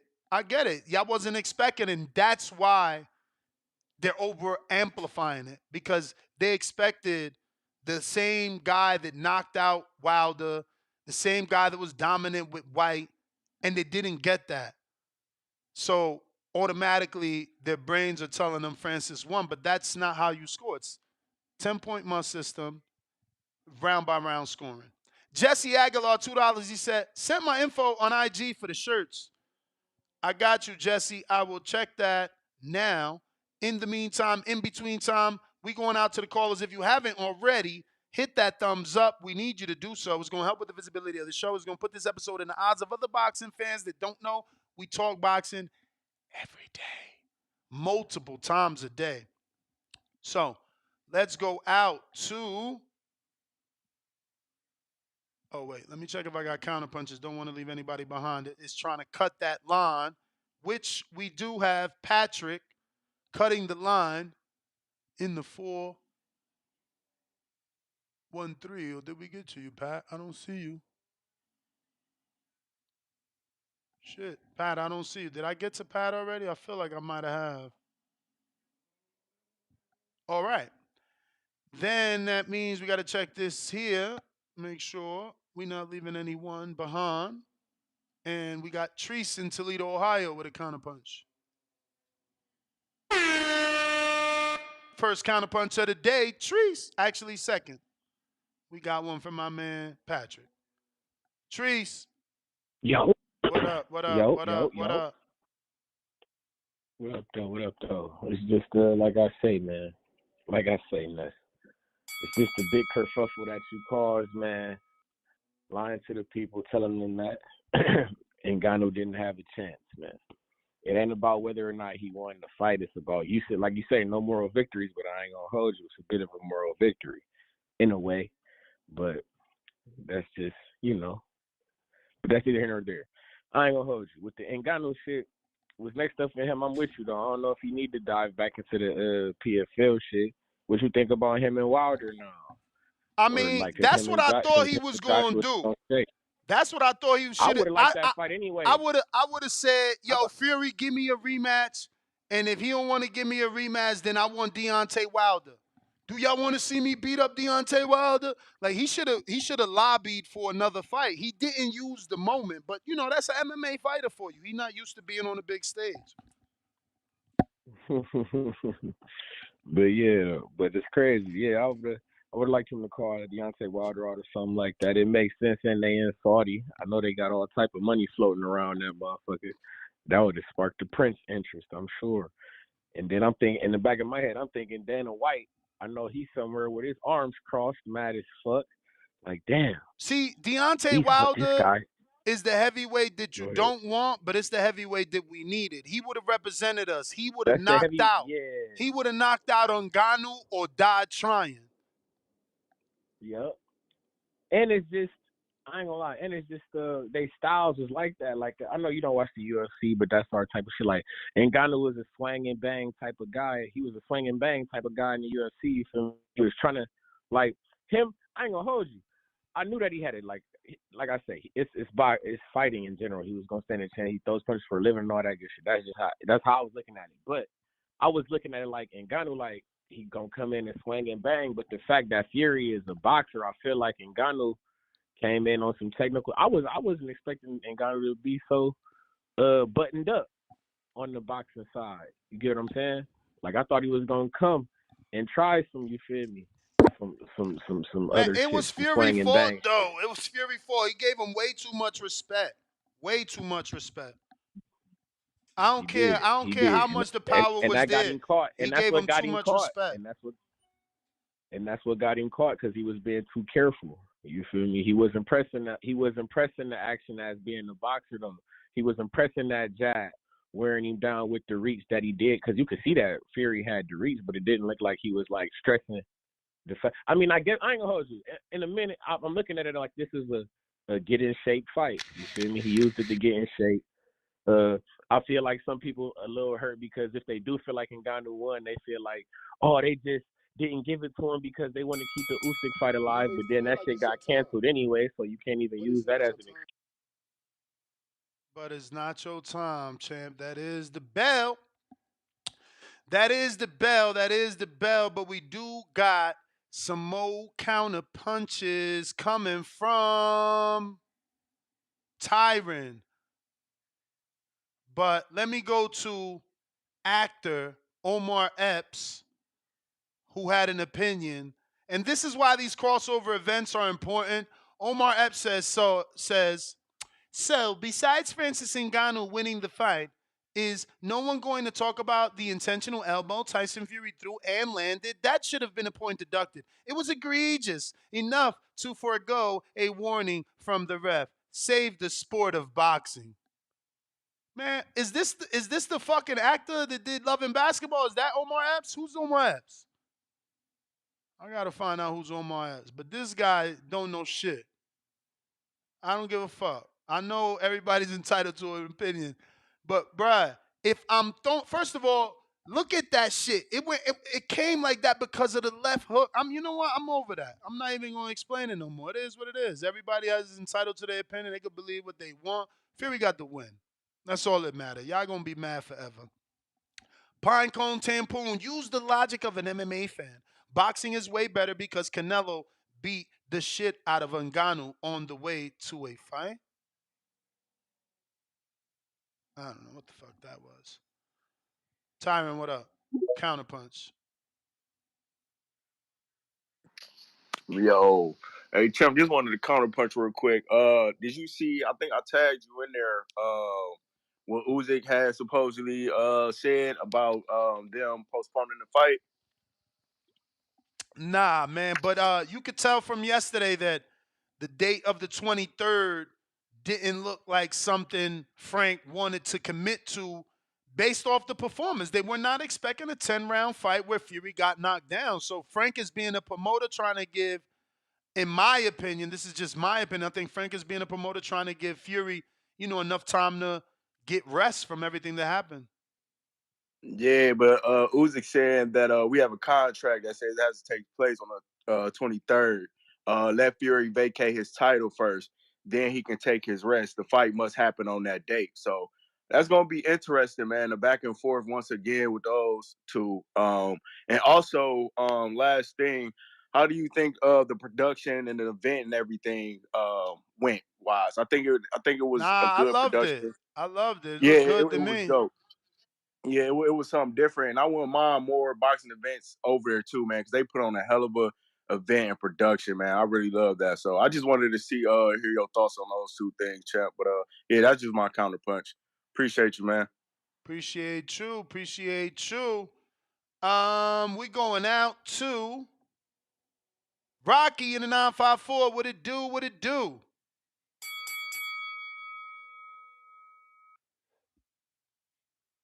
Roy, $1,400, $5 super chat. Congrats to Ngannou. Not on box rack.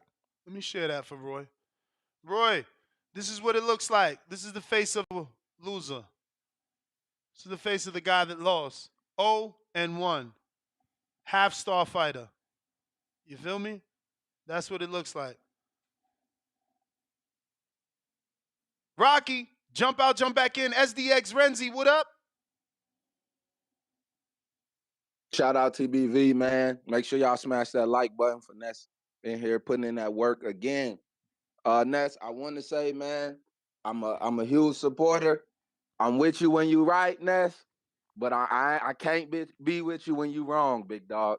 You feel me? I gotta say, coming into this fight, we all said all this week, Ngannou didn't even have a fucking puncher's chance. And we that's what we held up until the fight. Everybody said that. That's what we all thought. You feel me? Even from going back in, I'm watching the fight again, like you said, because I'm one of the people that believe at least a draw. A draw, I would have accepted it. 100%. I would have said, okay, they gave us Fury Wilder 1. I'll take the draw. But ain't no fucking way Fury hedged it out. I'm scoring it off of what I'm seeing from the rounds of the fight. And I'm going back for you to score it off what you seen, because when I watch every fight, I don't even listen to what the commentators say. I listen to the boxing voice. And you are a hardcore, so I know you know way more about boxing than me. And you literally were saying in the fight, Ngannou holding his own. You feel me? Why is Fury boxing him like this? Fury showing him too much respect. Respect to me is ring generalship. If of a boxer giving a fighter respect, you allowing that fighter to control the pace of the fight. You allowing that fighter to control the ring. And then on top of getting a knockdown, you you feel me? You doing something. And then even to go as far as Fury being active, even in the first round, Fury only landed 11 shots and Ngannou landed 6. So it wasn't like Fury output was crazy more to even save him. I haven't made it past the 5th round so far since the show started because I'm going back through and watching. But even in the 2nd round, Fury, save us the drama. You in the 5th round, who's winning? Huh? What's your scorecard say? You in the 5th round, who's winning? What's your scorecard say? Right now, I got it in Ngannou. I got the first round, I gave Fury 10-9. Okay. The second round was Ngannou 10-9 because he busted Fury's head. Mm-hmm. Third round 10-8. That's Ngannou. Mm-hmm. And then 4th round, Fury tried to get back in there, but I'm still giving that to Ngannou because Fury was just doing enough trying to survive. Yeah, even you saying Fury running around, he running around. I so can't 5th see round, that. I gave Fury the 4th round for sure. Okay. So and that 5th round, and 5th and 6th. Okay. I did get Fury the 5th. So and right the 6th. And the 6th. Make a case. Tell me how you gave Ngannou the 6th. Huh? I didn't get to the 6th yet. I didn't get to. I said the 5th. Oh, I gave Ngannou the 5th. I didn't get to the 6th yet. So it's safe to say that you and I have the same scorecard. Except the 4th round. Exactly. You may feel like it's your turn. Okay. Exactly. But it's not your turn. So I don't see robbery. Okay, you watch the sport every day. I watch the sport every day. You not even finished, and we got similar scorecards. But y'all calling robbery. But that is your call. I got to get to the next person. I said, only the draw. We could have. Come on, Ness. You could have seen a draw, bro. A 10-round fight. I can't. That was the bell. And Ngannou was not doing enough, my brother. Not to me. And ring generalship is not because you respect someone's power. Ring generalship is Fury, keeping the fight in the center of the ring. Ngannou's not a boxer. He's the slugger. He's the power puncher. So he wants to be on the ropes, having Fury's back on the ropes, throwing punches like he did in the 10th. Not in the center. Fury kept it in the center where he can box. But whatever. You seen what you seen, I seen what I seen. But we also heard he ain't even scored the first time. He had to wake up to rewatch it, and he ain't finished scoring it. He only in the 5th round. You see what I'm saying? When you peel back the layers, they don't know what they watched. Average boxing fan, what up? Yo, what up, bro? Can you hear me? Yup. Yeah, man. First off, shout out to fucking Foster, dog. He went out there and did what he had to do. He fucking finished him. He got fucking lucky. He got that shit done in that last fucking. He was losing that fight. That's another dude that wasn't letting his hands go. It's like you can't win a fight if you not throwing punches. Exactly, but I mean, he pulled it off. He did what he had to do. Those last fucking 3-4 rounds were fucking great. He shocked me, bro. This dude's knockout percentage is so low. The fact that he got that knockout when he needed it the most. Rocky. I feel like the other guy winded, bro. He got really winded. I think. He got hurt twice, bro. He got hurt twice and started getting on the back foot. Circling the ring, trying to stay away from Foster, which obviously gave Foster confidence. He realized, oh wait, this guy's hurt. And then Rocky didn't help himself, keeping his hands down while moving in retreat. He was wilding, but that showed his inexperience. Yeah, I had picked Rocky just due to the fact that it was in Mexico, and Foster tends to go up and down in his performances. My brother, they was going to rob Foster. You seen the scorecards? No, yeah, they were. Not rob him because if he doesn't do what he did, he was going to lose on my scorecard. But they wasn't going to give him any rounds. Like they didn't score no and I ain't gonna front. My scorecard ain't have a lot of rounds. He wasn't doing enough, but bro, he won at least 1 or 2 rounds. Like there was judges that didn't give him any rounds. It was like the Tabiti fight. He was on the ropes the whole fucking fight. It was kind of frustrating to watch his fight as well. Yeah, that fight was not what I expected, but I knew. I told y'all, decision. We didn't bet it, but even when that fight before it started on the live show, I said, yo, I told everybody I'm staying away because I'm biased with Tabiti, but I don't believe in who needs power, and I bet you it goes decision.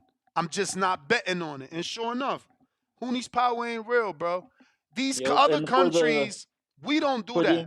We don't hype fighters up. Ngannou fight, bro, for the Ngannou fight, I give Ngannou a lot of credit because he did more than I thought he was gonna fucking do. I thought this dude was gonna gas the fuck out by the third or fourth round. 'Cause that's usually what he does in MMA. He's fucking out of gas. He So was, he guys. surprised me. He surprised me. He did really well. I don't know. I think Tyson took him a little too lightly, and he probably thought he was gonna fuck him up. Cause that's what I thought was gonna happen, but hell no. Shout out to Ngannou for his performance. What's next though? Is that Fury and Usyk fight really gonna happen, or is this dude gonna rematch Ngannou to make another circus shit? The Fury rematch. I mean, feel like it's your time, but it's not your time. the Fury fight with Usyk is supposed to be December 23rd, but after that tough fight, I don't think they're doing it. I think they're gonna ask for more time. And Usyk seems to be pushing. He said, "I'm ready for December 23rd. You know, I'm ready for that date." Like it seems like Warren and Fury want more time, and Usyk is gonna obviously put his foot down to make sure he gets more money if he's got to push the date back, because that's the date. But that's also the bell, my champion, Rocky 954. Yo, yo, you hear me? What up, Florida? Stand up. What's up, Ness? What up, TBV? Just wanted to give my breakdown on the fight.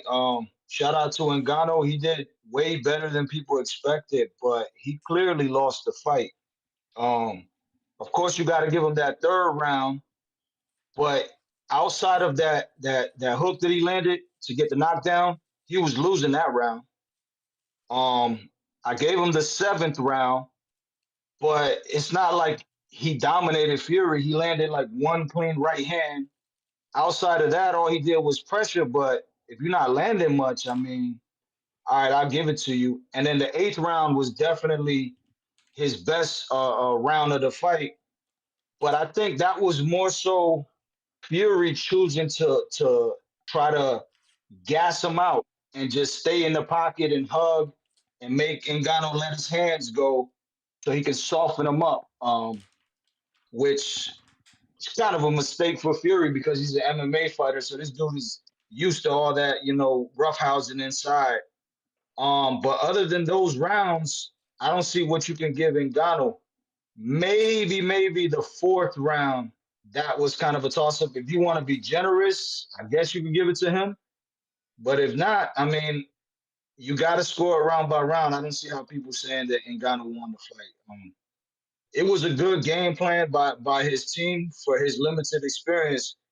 You know what I'm saying? They were occupying that lead jab, not letting Fury get off with the jab too much, throwing the stab jab to the body, and all night they were looking for the counter Fury's right hand with a lead hook. So it was a good game plan. But I think if it would have went 12 rounds, Ngannou could have got stopped late. And if they rematch, forget about it. Like Fury's gonna come back and take him serious and get him out of there.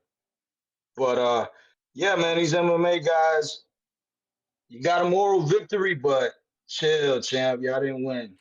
But that's all I got, man. I thank you for taking my call, Ness. Appreciate you, man. Appreciate the call. Phone lines are open 1-425-569-5241. Press 1 time. Voice your opinion right here. Voice of the People hotline. We got 3 platforms to take your calls. Discord, our landline above my head 1-425-569-5241 plus X spaces. Yo. Talk to me. How the audio? Straight, yo. That's what's up, man. This C-Dub, hardcore shit, statue shit. Shout out TBV. Smash that like button. It's free. Do something with yourself. Ness, do you got that crow for you? Do you got that crow for everybody? everybody that said, they call me a casual, man, but I know that's why I put the hardcore shit there. I know, but now I know that the people that call me casual, that's maybe the one that's If you thought that Ngannou didn't have a puncher's chance, guess what? You are the casual. But wait. Just you know that, right? If you I thought that don't. Ngannou didn't have a puncher's chance at all, you are the casual. But how do If you? Come on, bro. Like I don't know Go if ahead. you don't know what that phrase means. It means that a punch, you can land a punch. That's what it means. And what happened? That's all it means. No, it don't. No, it don't. Don't be that. That's all it means. Look, Just make it very. You make it trying to make it complicated. That's all it means. Listen to me. It may mean something to you, but that's all it means to me. As you can see, I held my tongue there 3 times. I said, "Don't be," and I just kept going through words in my head till I just repeated. Because you can't use it no more because y'all didn't think you had a puncher's chance. Till I just repeated, "Don't be." But everyone knows the phrase, "He only has a puncher's chance," means he can only win by knockout. Not he's going to get a knockdown, C-Dub, because if you got a puncher's chance, it means you're going to win via knockout because of I said land a lucky punch and get a knockout. I said land a lucky punch. That's what a puncher's chance means. Did he knock out? You're trying to overcomplicate it. No, I'm not. I'm not. Did he knock out Tyson Fury? The answer is no. And the reason I said he don't got a puncher's chance, I said it that day, is because he gets up. You can't have a puncher's chance if the guy getting up. You got to keep him down. And people don't keep him down. So for you to come in here and say that we the casuals, you showing your true colors because you don't even know what the fucking phrase means. Right. And anybody and then you're reaching and squirming. You shouldn't have to squirm the way you do. Just say he's a better boxer than what you thought. Eat your crow. Don't compare him to Castillo now. Don't reach like that. Just because so now they're clowning Fury for having a tough fight. So now you saying that Mayweather ain't a great because he had a tough fight with Castillo? No, I'm saying that's what y'all saying. I'm saying that's what y'all saying. No, we're not. Yes, no, we're not. Yes, you are. We're not. All we're saying is he had a puncher's chance, and all the boxing fans need to stop underestimating MMA boxers. Don't be a casual. Don't make yourself look foolish and saying everybody rolling around. Do you got a scorecard? Some people only strike. Some people strike. Do you got a some people strike, if you strike, don't make yourself look foolish. Don't squirm. Don't squirm and say that Muhammad Ali almost lost to somebody. You know what I'm saying? Come on, man. So you don't have a scorecard. Next time an MMA striker face a boxer, just say they got a puncher's chance. Don't make yourself look like a fool, man. That's it. What you saying? Is that what you're saying? That you don't have a scorecard? No, I was just looking at it for entertainment. They said they have a puncher's chance. They can see he got a good, and he did that, man. He did that. I actually thought Fury was gonna stop him in round 8. I did. I said he was gonna get gas. So in no way, you know what I'm saying? are you saying that Ngannou won, though? To be clear, for the audience. No. I never said. I always said that he got a puncher's chance. And then when the casual said he don't, I was like, damn, how you be so how y'all boxing fans from a fan's perspective, from a coach perspective. You had coaches come on here and say Ngannou don't have a chance. Like this man don't practice boxing with Dewey Cooper at a high level. I just think this man practicing boxing every day. It's kind of he practicing boxing every day. It's every sad day and almost frustrating. Every day he practice boxing. I don't know how I could get through the rest of this call. But they'll say that he don't got a chance, not a puncher's chance. And this man trains in boxing every. That's his forte. And that's what I'm saying. Y'all think MMA is just rolling around? It's not. Some dudes only strike. Follow those dudes. Please. I implore you. I encourage you. How many rounds did you give him? About 3. Okay, so follow those dudes because he won 3 rounds. So you won't say you don't have a puncher's chance. So you just won't underestimate him. So you won't pick Greg Hardy over Rockman Jr. So you'll stop looking like that. Sorry. I didn't know Ngannou got the knockout. So, but it's the point that he don't got a chance. That's why people so astounded. That's why people so astounded. Do not let him fool you. A puncher's chance doesn't mean you're gonna get a knockdown, because what chance do you got if you got a knockdown? You have a chance to win? Because none of that makes logical sense. People want to change the phrases of boxing to fit their narrative. A puncher's chance don't mean you got a chance to get a knockdown. You can't win with a knockdown. And this is the fucking problem we having. The man got a knockdown and weirdos think he won. A puncher's chance means you got a puncher's chance to knock that man out.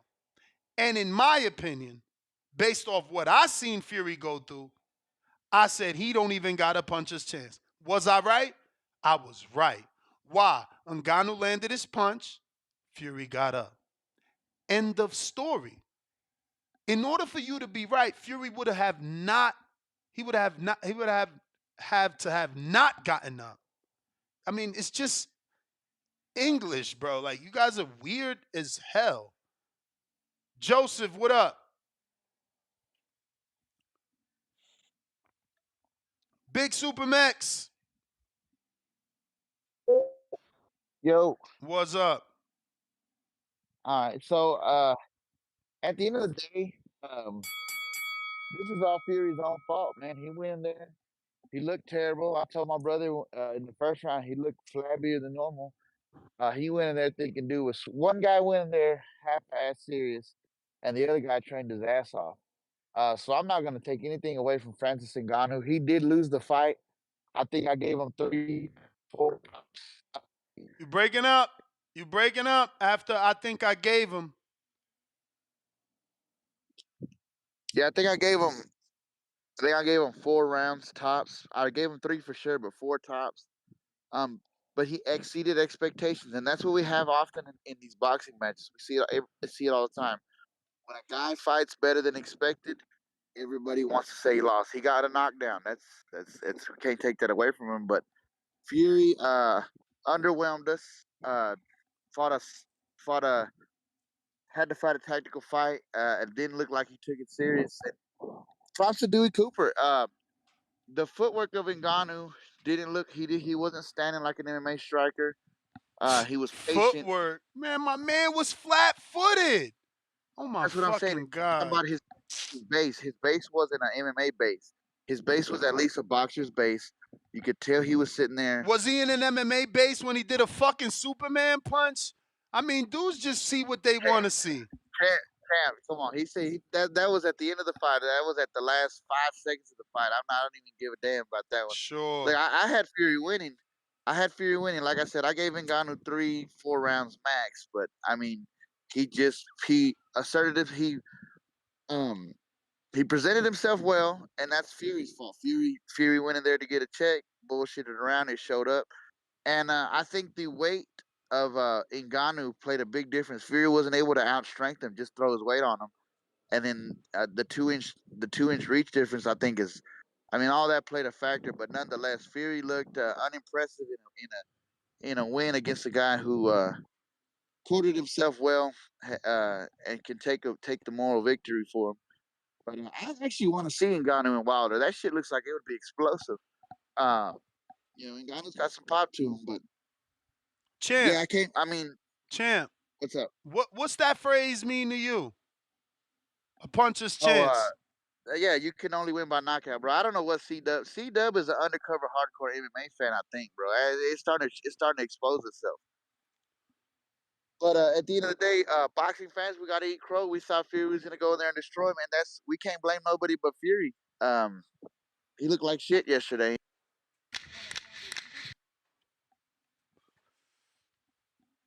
All right. See, that's the problem that's wrong with this sport. People feel like it's your time. rather be But right it's not your time. personally, on a personal level, right? Like C-Dub, for instance, calls in and he says, we got to eat crow. I'm not a casual, you the casual, because I said he had a puncher's chance and he got a knockdown. He doesn't take the time in his call to say how he scored it. He doesn't say who he thought he won. He had to be asked. He just wanted to show, I was right. I said Ngannou got power and it showed. But that's what he should have said. He has power to get a knockdown. A puncher's chance to get a knockout, he don't got, not versus Fury. Fury has showed us time after time he got a solid chin. He's the Tito Trinidad of the heavyweight division. You can knock him down, but can you keep him down?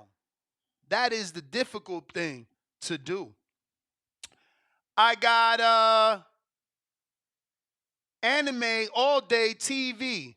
As an MMA guy, I can say Fury won, but just barely with a lackluster performance, a little bit off topic. But did you see Green versus Cruz set for December 19th? Yes. But I don't know if it's 19th. Isn't it set for the Jake Paul date? Pretty sure it was set for the Jake Paul date, right? But looks like I got my guest co-host here. Oh shit, look at that mic on. You shining. What it do? Mike on Sports. Yo, mic check, how I sound. You straight, bruv. How are What's you? good, what's good, man? I can't complain, man. Long night. So you wearing a ski mask because you saying Fury did a robbery or you was cold? No, I'm wearing a ski mask because it's my birthday and I feel like Pooh Shiesty today, you feel me? Okay. Happy birthday, Mike. I had no fucking clue. Happy birthday. Glad to get you on your birthday. What's your thoughts over Fury and Ngannou? But before you go there, what does the phrase "a puncher's chance" mean for Mike on Sports? It means he got one punch to change the whole fight, meaning he can either hurt him real bad and finish him off or hurt him to the point where the ref counts to 10. Thank you. So, does getting a knockdown fall in the category of he's got a puncher's chance? Puncher's chance means like that's the only way you got to win. Getting a Okay. knockdown just means like you got a knockdown. Okay. God damn, man. Why are you so fucking smart, man? But what up, though? How'd you see that fight? Because you fuck with MMA. Yeah, bro, and I gotta be honest, like Supermax, like you, like so many others, bro. I went into the fight thinking that Francis did not have a chance against Fury. Like just based off what we seen Fury do to Vladimir, somebody who was a long reigning champion, what he did to Wilder. Like I didn't think that a guy in his first professional For real. boxing match would have enough to go 10 rounds with the heavyweight champion of the world. So first off, a lot of props to Francis Ngannou, and second off, a lot of props to Mike Tyson. I know Dewey Cooper is one of the main people over there, but I felt like Mike had a lot of insight and then maybe a lot of knowledge that he shared with Francis that helped him put on that performance that he had on Saturday night. And honestly, if we being honest, maybe I got caught up in the knockdown. Maybe I got caught up in how good Francis was moving. Maybe I got caught up with his counterpunching ability, but I thought Francis nudged it out 95-94. I thought the knockdown was the difference in the fight. When they said Fury won, I was like, okay, maybe they just trying to make sure that the Usyk fight happens down the road. But that was my first thought. I was like, okay, Francis might have won this fight. Like a lot of people, if you go off the social media aspect of it, they thought Francis won, and I'm one of those guys. Oh, so you did think he won? Yes, I didn't score the fight. Okay, you I didn't didn't do score the the fight. rounds. I didn't score because honestly, Ness, going into the fight, You didn't think you like, hey needed man, to? I ain't gotta score this shit. Me For what? neither. Me neither. I woke up What? early to rewatch it to score it. I didn't think I would need to. But that being said, as Mike on Sports with a channel, you didn't go back and rewatch and score for us? Man, it was my birthday, dog. You think I went back and rewatched the fight? Now, Ooh. man, I was off this last night. Yes, I was off this, bro. I wasn't Okay. trying to go back and watch no fight, man. Nah, I But hear you. honestly, just like off my first impression, because sometimes when you go back and watch a fight, you're kind of looking for something. Like Yeah, you're I looking say for that something. too, man. I say that shit too. So it's like, am I watching it to give a score, or am I watching it to prove myself right or myself wrong? It's kind of like that toss up. But just based off my initial thought, maybe I was caught up in the moment, and maybe I Damn. undervalue what Francis could do, and I was overly impressed with him in the fight. So maybe that's why I gave the nudge to But Francis. Mike, But I wasn't impressed by Fury though. Like Fury no, let me down yesterday. I wasn't impressed by Fury either. But Mike, so much of the fight had Ngannou in this position, mouth open, and just following, no ring cutting off, no punch. Like how are Was he y'all taking seeing him advantage of it, win? Doness? Mouth open, guard down. Was Fury taking advantage of At that? least Fury was the one jabbing. Ngannou's just here. Who landed the cleaner shots that did the most damage? Let me ask you that. I mean, round by round is all depends round by round. Because if in that first round you're gonna say Ngannou landed the cleaner, harder shot, because I seen Fury land a right hand that bent Ngannou like a motherfucking slinky. And then that second round, Ngannou cut his ass open with a nice little, I guess, was a grazing uppercut or We a not grazing sure. hook. We not sure. They did it. They did a replay. At first, we thought it was the left hand. Then they gonna show us the replay of the uppercut. The uppercut looked like it barely hit him. You And feel me? that's why I said grazing uppercut. It wasn't flush. It wasn't like he connected on the bottom of the chin. It grazed him and it cut him. And then the third round, we seen him get knocked down. So wait a minute. So you gave him the round 2 because he abrased his head. So you like to call it. I had a few callers call in. No, I just need to get this off. I need to get this off. Yeah, but I wasn't scoring the yeah, fight, but you though. didn't I was not score scoring it. the fight. You didn't score it, but mentally you just said that, subconsciously you gave Francis that round because he cut Fury. No, I said he grazed him. I never said that I gave him the round. Oh, well, that's how you made it seem. I'm glad I'm doubling back. So just And- because he had an and abrasion again, on and- his and forehead, back to it, he bro, didn't lose that round, right? I didn't judge the fight. That's the whole thing. I'm just going off based off what I'm seeing round per round and based off the momentum of the fight. It just looked like Francis was doing better than what Fury was doing at point. It looked like Fury was crazy to confused because Francis wasn't going for his feints. Francis wasn't going for his movement. Francis was right there. You ain't in front lying of him about the that. whole time. You ain't lying about that. I was doing a lot of fights. I told Danny, I said, bro, Fury need to stop fainting because Francis ain't a boxer, so he not biting none of them feints. None of them shits made him move. None of them. He just but that's why I disliked him even more. He's just standing here. This is all he fucking did. Occasionally a left hook. Occasionally a stab jab. But he was here for the most of the fight, letting Fury jab, move, initiated a fucking. I don't know what Fury was trying to do with that tackle. At one point, I said out loud, is there a prop bet that he's trying to win? Like, is he trying to do a Dylan Dennis thing? Like, I seen Fury tackle the midsection of Ngannou so much that I'm like, is he going for a knockdown or a takedown on a prop bet? It was weird. Bro, he didn't look he was normal. trying to figure out how to clinch that dude. Francis is so damn strong in them clinches. Did you see how he was just moving Fury around, kind of tossing him around too? Yeah. Like Fury that- was on the that floor a clinch lot. shit. Fury was on the floor a lot. If there's one thing I underestimated, Francis was on that. I thought Fury could lean on anyone and wear them out. That's especially why I pick him in historical fights over, Frazier and Ali. Obviously, Ngannou showed, bro. I mean, he put Fury on his knees like 2 times just by clinching. So, he showed he was super strong. But let me get back to them callers and some of these super chats. I'll get right back to you. Roy 1400. Honest to godness, that fight should have never been that close. No, of course not.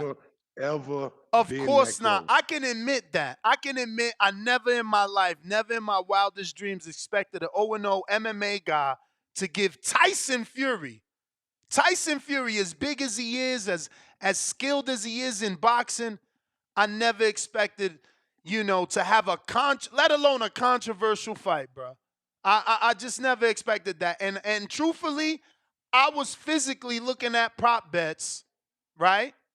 Even though I'm not C-Dub, my betting show knows, my live fight chat knows, I was looking at prop bets of Fury getting knocked down.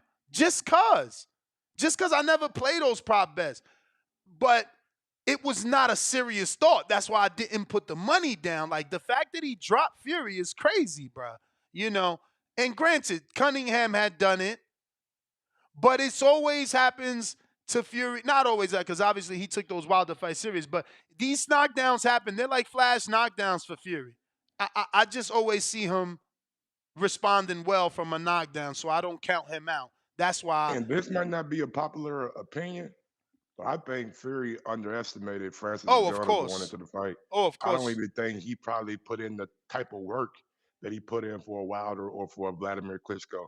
Me neither. I think he really underestimated that guy, and it surprised him. Like he told y'all yesterday, like shit, I did not see this coming from this guy. Like he can fight. He's a good fighter.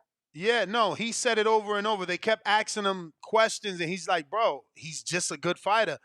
But I think it was more about respect. I'm about to call you Danny. I was more about respect, Mike. Because Ngannou wasn't doing nothing. And let's be real.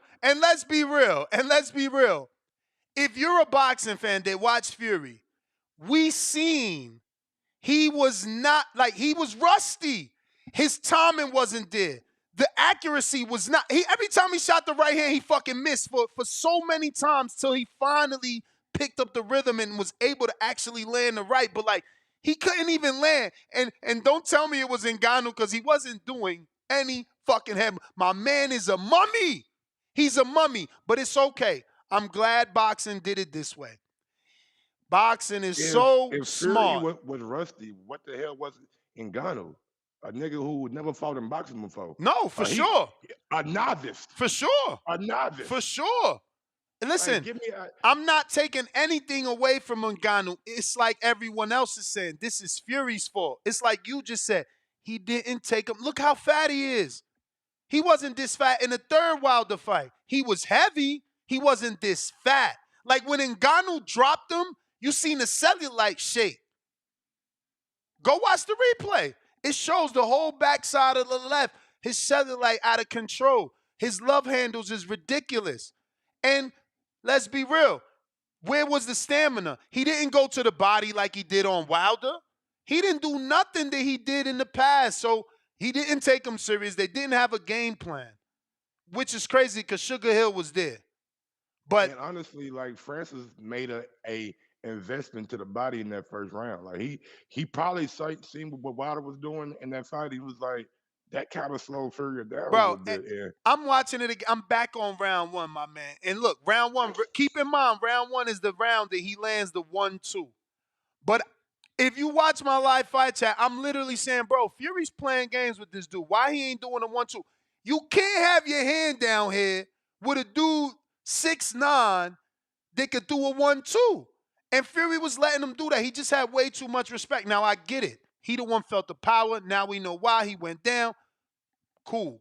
C-Dub, if you out there, you got a counterpunch. I see you from Average Boxing Fan. Yo, hot audio. Straight. That's what's up, man. Mike DeGross, the boss. What it do? What it do? What up, man? What up, man? You wasn't one of them, because it's just the boxing hardcores, man. They only watch boxing, the ones that said that Ngannou didn't have a puncher's chance. You wasn't one of them, was it? Man, bro, see, I ain't gonna, bro. I hold Fury in such high regard after what I seen him do to Vladimir and Wilder. Right. So me, right. didn't think that Francis had a chance in hell of fucking puncher's chance in hell. And now that everybody calling in saying that it was a controversial fight, the man won. It should have been a draw. You know, you're not gonna don't squirm like Ness, man, and say that just because Ali or just because Floyd had a tough win against Castillo. Now you comparing Castillo and Ngannou to Castillo? Man, we ain't doing that shit. Ain't nobody compare. That's what Nestor did. That's how he's squirming now instead of just saying, yeah, man, I was wrong. I mean, I was totally wrong, man. I underestimated it. That's how battles and wars are lost. Because people let their intelligence and their logic go out the window overestimating. Saying that this guy that practiced boxing can't box at all. A man that strikes, that's his forte. Hey, Mike DeGross, I know you watch UFC, so you know when Ben Askren came, he didn't have a chance in hell. That's what I would tell people. He's a wrestler. All he wins in MMA, that's all he do is win with wrestling. And Ngannou wins by striking, by punching, not kicking, only punching. The only time he had to wrestle to win was when he fought Cyril Gunn because he had 2 knee injuries.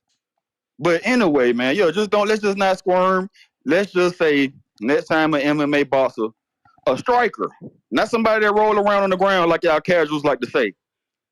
A striker that strikes Next time they face a boxer, let's just say they got a puncher's chance, man. That's it. It's this, isn't it? And then you won't have to squirm and say Ngannou is just as good as Castillo. Or who the other guy But you you can't said? even say Ness, that you though, said bro, because you said if you Muhammad really Ali look had at a the tough sport, fight, right? so he isn't as great. And this is why he said it, Mike, because people clowning him now for saying Tyson Fury could beat the greats, but he had a tough fight against an MMA fighter 0-0 that can't box at all, according to some casuals. That's what I'm gonna call y'all. Because you say that man can't box at all when that's all he does. So who else you said Muhammad Ali had a tough fight with who that you compared him to Ngannou next? They said, man, because just because he had a tough fight, and I'm with you. Just because he had a tough fight against Ngannou, people not taking into the account that he didn't train. He underestimated. He didn't train at all for this fight, and that's his fault. Don't make no excuses for him. We ain't got time for that shit, man. I'm not even responding to weirdos like that. Mike, to give you context, people was calling in or super chatting or just chatting in the live chat saying Fury isn't great. And my response was every fighter, I didn't say every great fighter, I said every fighter got a controversial win. Every fighter has some sort of controversy. So I said, Oscar De La Hoya versus Tito Trinidad, controversial. Oscar De La Hoya versus, oh my God, what was that dude name? I said it earlier. I'm going to have to go on his fucking resume now. It's like Robert something, maybe? No. It's a foreigner. Help me out, Supermax. You can't put that in the same category though, bro. Why? Them niggas boxers. And? Them niggas got pedigree. And? Francis ain't got no pedigree. That's cool. So all this is worse on Fury. But Yes, it's still a controversial fight. I'm not saying in no way. See, he's a clown that wants to make people laugh with his big red nose. So he's calling in to say that I said just as. I never said. All I said is everybody got a controversial fight. Everybody. Every single person, no matter who you say, they got one. But Muhammad the Ali, difference is, everyone. like Oscar De La Hoya Trinidad, okay, we can see why that fight is controversial. Floyd Mayweather, Castillo, Corral, whichever one.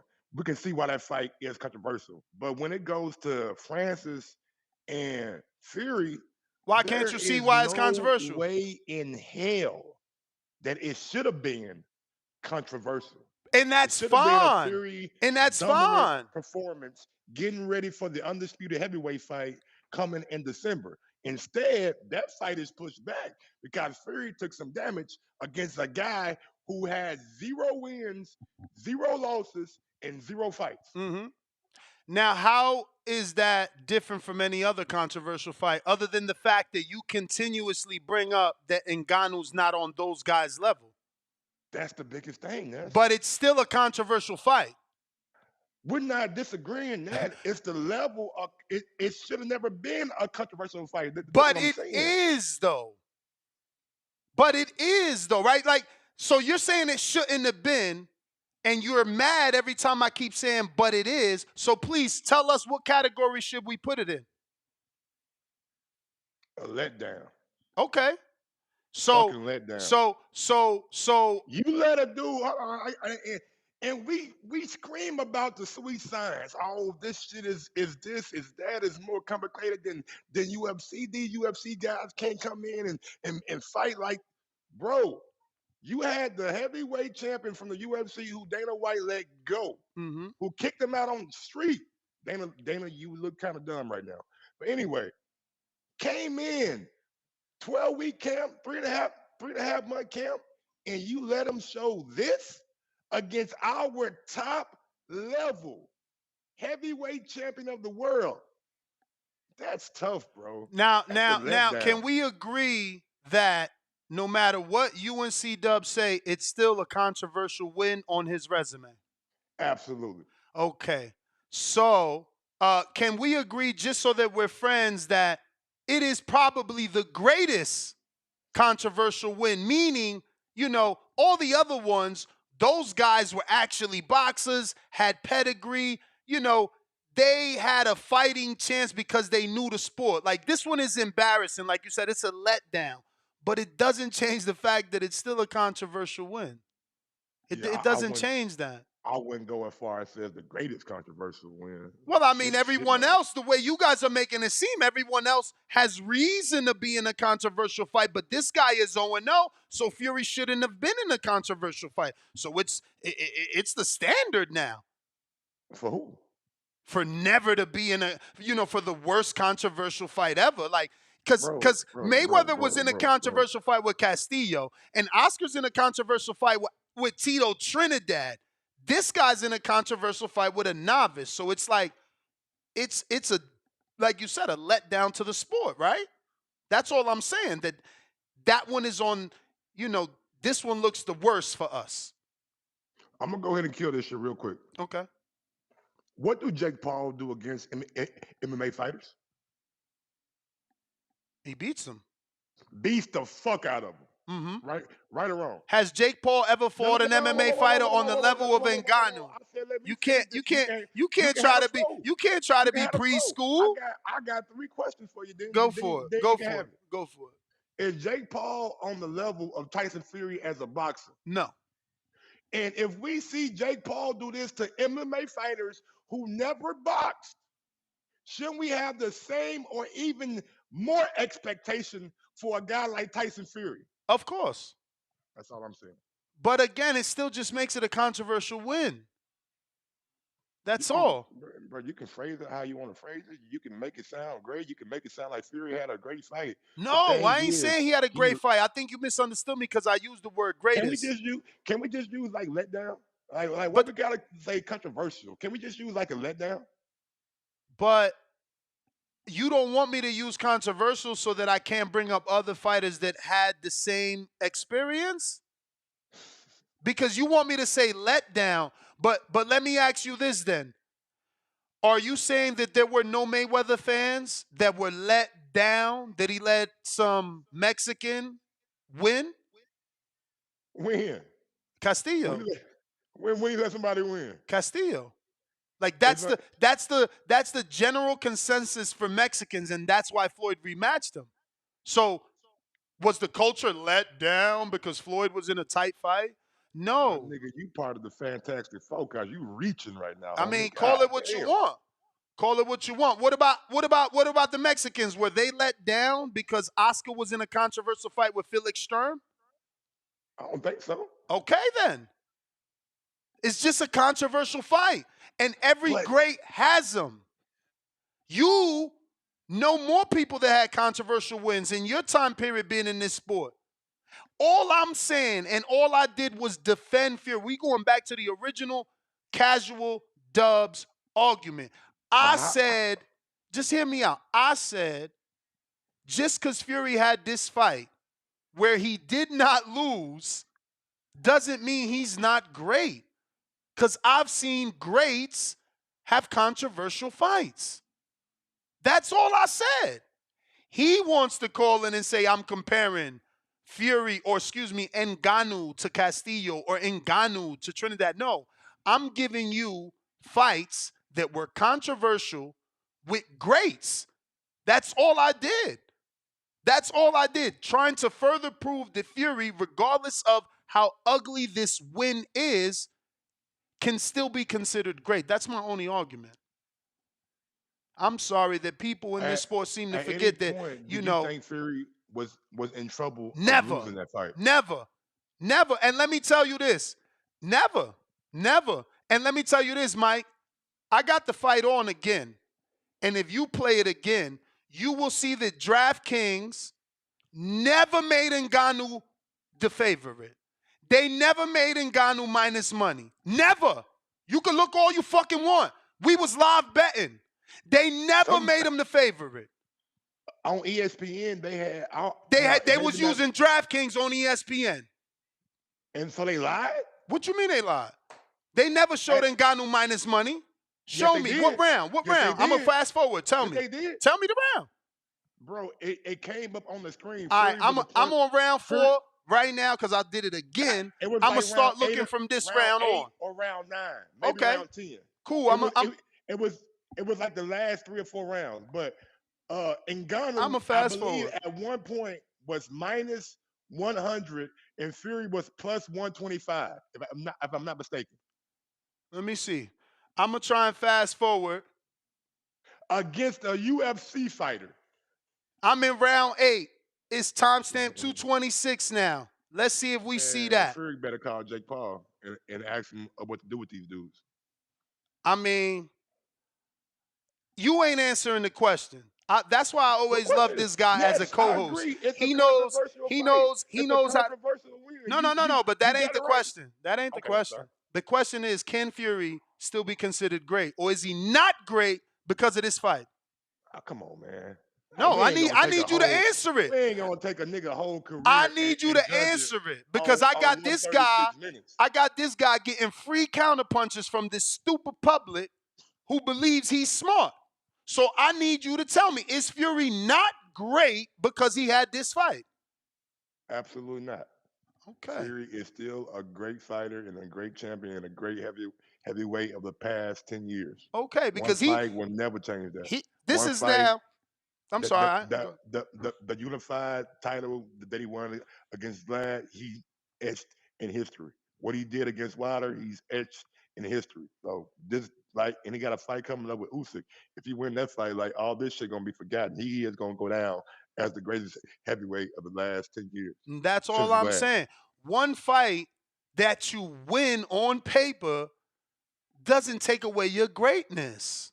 You know what I'm saying? Like, and then you making these straw man arguments like the show is halted. We ain't even been able to get to other people's opinion because we stuck on casual Dub's opinion trying to tell us that Fury ain't great, that a puncher's chance now means you could get a knockdown. Like, you can't rewrite boxing so you could be wrong. And this is what's wrong with boxing fans, Mike.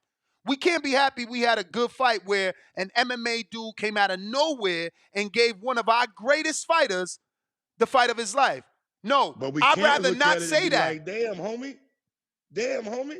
Jake Paul doing this shit to these niggas, what? And you Fury, you way better than Jake Paul would ever be. Mm-hmm. And you let this happen to you? Like, yeah, but Jake Paul didn't fight Ngannou. Jake Paul fought Dudley, Tyrone Dudley, who was a dud. He fought Askren. Wow. He fought Askren, ass kisser. Tyron Woodley is more accomplished in MMA than what Francis is on his feet. Francis is known for his power. Tyron was too. No, not on that level. And Tyrone was knocked out. Tyrone was knocked out in MMA. Yes or no?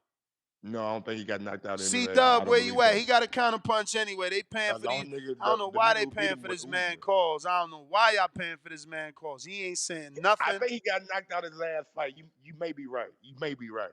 So who is it that paid for this man call again? Because I don't even get it. This man is not saying nothing, and y'all want to hear his voice for no reason. Because, bro, like you keep on bringing up, like, we can't have a level of resentment to what we saw yesterday. Of course, but to say your man is no longer great. Who said that? I don't see people C-Dub. That's one dude. Okay, but 608. But he the one calling in, and he's the one representing the people. I'm not giving them free calls, Mike. They paying for this shit. Oh, okay. They the one asking for counterpunch for C-Dub from Mike Fisher. Like, you think I want to hear this man say a bunch of lies? That's these guys. Let him talk. Yo, how the audio? What's going on, C-Dub? Yo, hey, yo, Mike. Hey, I know this. See, this is why CYP used to get on him, man, because I never said that Tyson Fury wasn't great. I never said that. It's just you reaching so far, you didn't forget where your brain at. Run your arms back from the moon, start reaching, and come back down to earth. I never said Fury wasn't great. I said Fury is great. He underestimated, like boxing fans, from a fan's perspective, from a coach perspective, from a fighter's perspective. I heard all the perspectives from boxing, on the back call, on the show. Nobody gave this man a puncher's chance. I said a puncher's chance is that a person that could punch got a chance. That's it. That's it to me. But so you can't whether they get a knockdown, whether they get a knockout, you can't change the you got a puncher's chance. You can't change the rules. You want to change Okay, I got them. you. Can you change that you said Ngannou wouldn't win one round? Can you change that? No, I can't change Exactly, that. because you said that. I can't. This what you said. I never said Fury wasn't great. And that's fine. And This guess what what? you said. And This guess what you what? said. So And guess that's the what? crow. That's crow right there. And guess that's what? crow right there. And I was That's also crow. right. And I was also right that Ngannou didn't have a puncher's chance because Fury got up. That's crow. That's crow. That's crow, man. That's That crow they right didn't win there. around, so That's you got crow. off on it. There And go then your and crow. then I'm not saying you just like Mike DeGraw trying to explain to you. Just because he had a tough fight against Ngannou, that's because Fury underestimated. And then the skill level is not on Castillo, it's not on Trinidad. They're gonna tell you to pass the shovel every time you say Ngannou or you try to compare this fight to Trinidad and Oscar. There you go using the word compare. Because like they're saying, there's two boxers. There's two boxers. This is an MMA fighter. There you go This lying. is an MMA fighter. You saying compare. Who comparing fights? This is an MMA fighter. Who There's comparing nothing to compare about this. Who comparing fights? So you lying again. Who's how comparing you fights? comparing it? How you comparing it, man? Because you twisting it, you squirming, and nobody can. You just all you got to do is say it was a great fight, man. It surprised you. It wasn't a I was great wrong, fight. man. It wasn't a great fight. Ngannou didn't let his hands go, and Fury wasn't the normal Fury that he should have been. Yeah, it wasn't a great fight to you, but guess what? Everybody is saying, like, some people just don't believe water is wet. Everybody calling here saying it's going to be a big fight. It's going to do more pay-per-views. It might hold up because of the fights. controversy, not because it was a great fight. You telling me that Ngannou gave you a great fight? Yes, because you again, a boxing fan that don't got no sense. So you didn't see Fury face look like you didn't see all them abrasions on Fury face. You didn't see Fury look like he had a coloring book on his face, and Ngannou looked like he was about to go to the club. You didn't see none of that, right? You didn't see them lumps. You didn't see them lumps in Fury's face. Look at all them abrasions. Nope. I'm you didn't see all that shit, right? I'm watching the fight. Right. I'm watching the fight. I'm watching the fight. I don't see no abrasions. Fury, you watch the MMA fight with Fury tackling, throwing elbows. That's your call. That's your call, man. We good riddance, man. Too much jabber, not enough boxing talk. That's all I hear. Huh? That's low, and that's Bush League, and Fury should be ashamed of himself for what? that shit. This man threw a full out elbow. Come on, man, stop. Look at the screen. Look at the screen. Look at the screen. Stop lying. Look at the screen. Tell me you don't. What do you mean I'm lying? Are you not looking at the screen? I'm screen sharing. You have the ability to. Oh no, damn! I forgot. I'm sorry. I'm sorry, Mike. You not on my interview mode. You on Skype. Can you please look at the YouTube now? I am on YouTube. Okay, now look at Ngannou. Is he not throwing the left hook? Forget what you see. Man, he did it with elbow. Listen to me, man. Stop looking at Fury. Look at Ngannou over and over. What is he throwing? What punch is he throwing? Yes, what the fuck they got to do with What punch is he throwing? You said you had 3 questions. Answer mine. Nigga, a left hook. Okay. What punch do you see Fury throwing? An elbow. No. What punch do you see Fury throwing? An elbow. I see a straight jab, right? Man, get the fuck out of here. Do you not see the left hand? Do you see the left hand? Can we move on? Can we move on a yes or no? Can we move on yes or no? Do you see the left hand? Yes. Okay. Do you see a right hand? I see a right elbow. Okay, but do you see a right hand? No. I see That's a right not elbow. a red glove right there? My nigga, let me get the hold on. The hand is going down. The elbow is up. Okay, but you see the right hand right there, yes or no? Is the glove there on the screen, yes or no? I'm just trying to ask you. I plead the fifth, nigga. Okay, cool. We can move on then. We going out. The fact that you defending that elbow is bullshit. I mean, you don't want to answer any of my questions to get to my point. Yes. No, it's all right. Elbow, my dude. It's all what right. Are you talking about? It's all right. It's all right. You don't need to know since you ain't want to get there. So why would I tell you now? We gonna move on. Nuke. We going to Nuke. You ain't want to hear. You ain't want to hear my opinion. I was trying to give it to you. Go ahead, Nuke. Yo, you hear me? Yep. Word. So when it came to the fight last night, man, I personally had Fury winning. You obviously got 95, eyes. 94. You obviously have eyes. Nah, but I am gonna say I can see where some people would have it the other way, but I didn't. Because I gave when it got to round 6, I had it 57, 56, and I thought all the rounds was actually clear to me. You know, when it got to the 9th and the 10th, Fury won those. I thought it was clear. Francis ain't do it. He ain't do anything. He didn't do shit for most of the fight. You know what I'm saying? Whether that was because of conditioning or whatever, he didn't do shit. You know what I'm saying? So that's on them. Now Fury won the fight. Now rematch. Nigga, what Fury do? I see it. What Fury do? I see it. I want to see it. What Fury do? He did what Ngannou didn't do. He know how to win a low value round. A low value round. Oh my God! Mike sound like a casual. Or did he throw a fucking jab? Mike sound like a. He said, "Did he drop Ngannou?" So Ngannou dropped him every round. Mike, help us understand what you mean. Help us understand what you mean. Did Ngannou drop him every round? Throughout the fight, fucking out here making shit up. Ngannou landed the better power punches. He only dropped Fury in one round. Wilder dropped Fury, bro. But my thing is, he only dropped Fury one round. Wilder dropped Fury 2 rounds. And they still say he lost. That shit was just a robbery. They still say he lost. And we being honest, shit. Ngannou had more success in the pocket than what Wilder had. He wasn't flinching. He wasn't doing all like he was right what there. What I'm not gonna say. But when somebody say that, to counter off of it, that left foot was landing all night. But when somebody say that sounds like the same people that say Conor McGregor landed more punches than Manny Pacquiao and everybody else. Because me personally, I don't know if a Fury took that as serious. Just look at the in the beginning. No, those straw man arguments. And look at Fury, bro. Those straw man looks closer. Champ, which fight looks like both guys are having more success. Conor didn't do shit.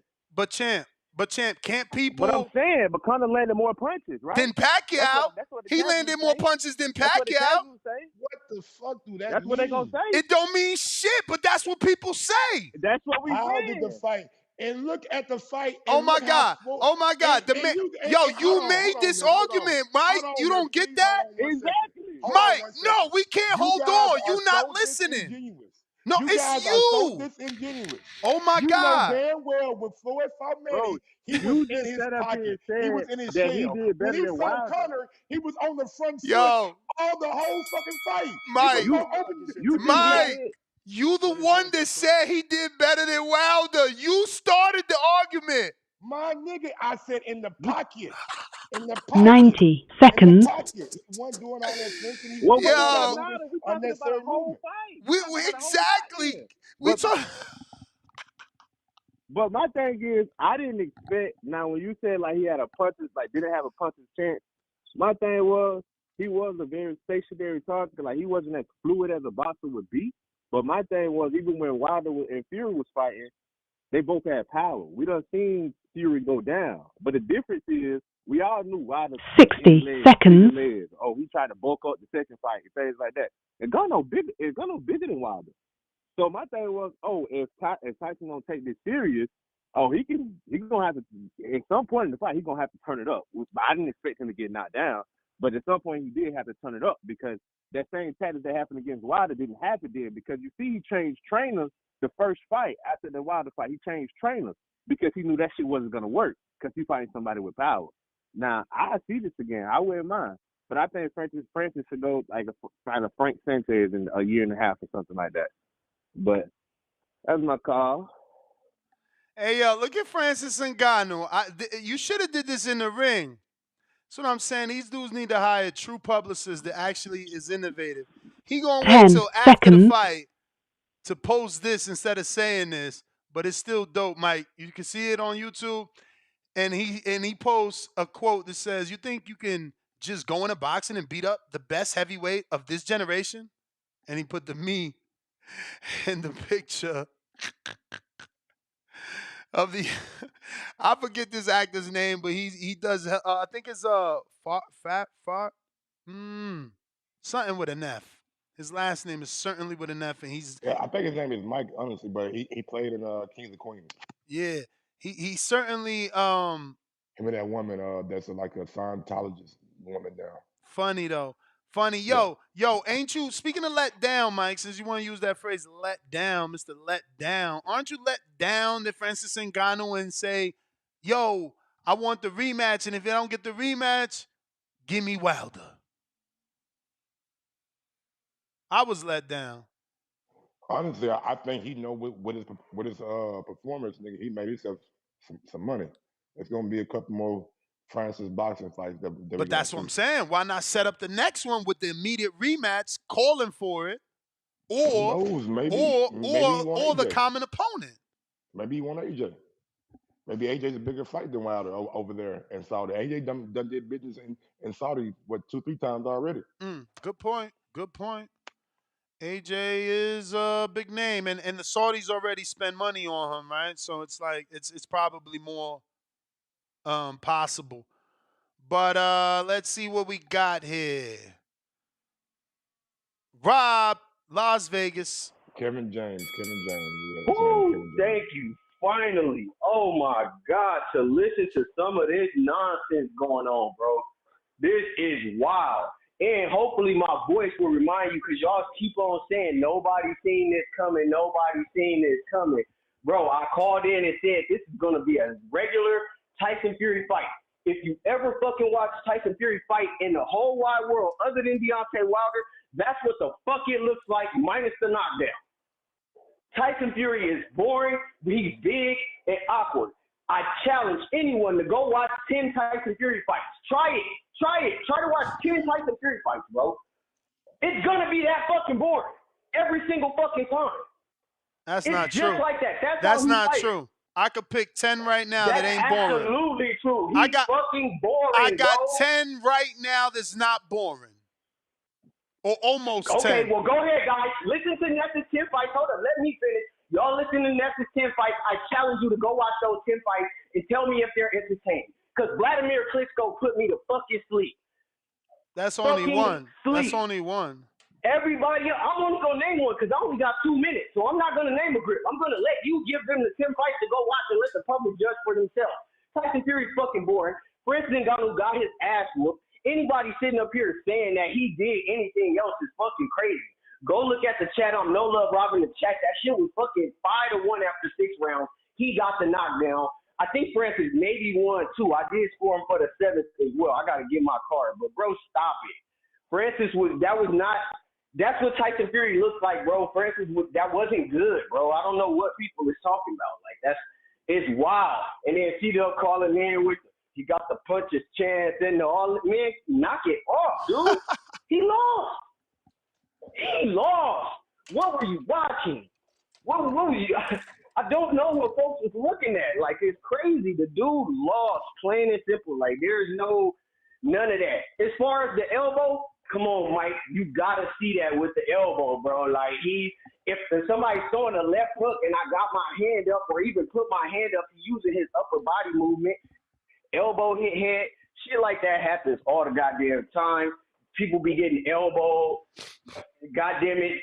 It's tons of shit like that happen. It's just frustrating because motherfuckers Francis Ngannou gave Tyson Fury a fight. I beat up the head. You did not fucking win that fight. He didn't win. Plain and simple. There was no win. The knockdown, after the knockdown, how many rounds? Tyson Fury won like 3 rounds in a row after the knockdown. He was using the jab to keep him at bay. We're going to let Ness, I hear the clock ticking. We're going to let Ness give you guys those 10 interesting fights. After anybody watches those fights, please call back in and tell me if Tyson Fury is interesting, because he's not. But he will beat all the other great heavyweights, Ness. I agree with you on every other point. He's just not an interesting fighter. That's all. I did call and say that. But thanks for the call. Mike, it's good to hear from you again, man. Always good to see you. I appreciate the show. I was gonna say it's good to hear from you too, besides the elbow shit. God, man, Is that you ain't hear anybody's other side. You only see what you see, and that's okay. But I do want to screen share Tyson Fury's record. I don't know if I can get to 10, but I will try. Backwards. Obviously, Francis Ngannou, because of the controversy. Derek Chisora, not this fight. So we're not going to say that one. Dillian White. Deontay Wilder, the 3 fights. So let's count. That's 1, 2, 3, 4, Definitely Odavalin 5. Wilder first fight 6. Christian Hammer first. He said keep Wilder out of it.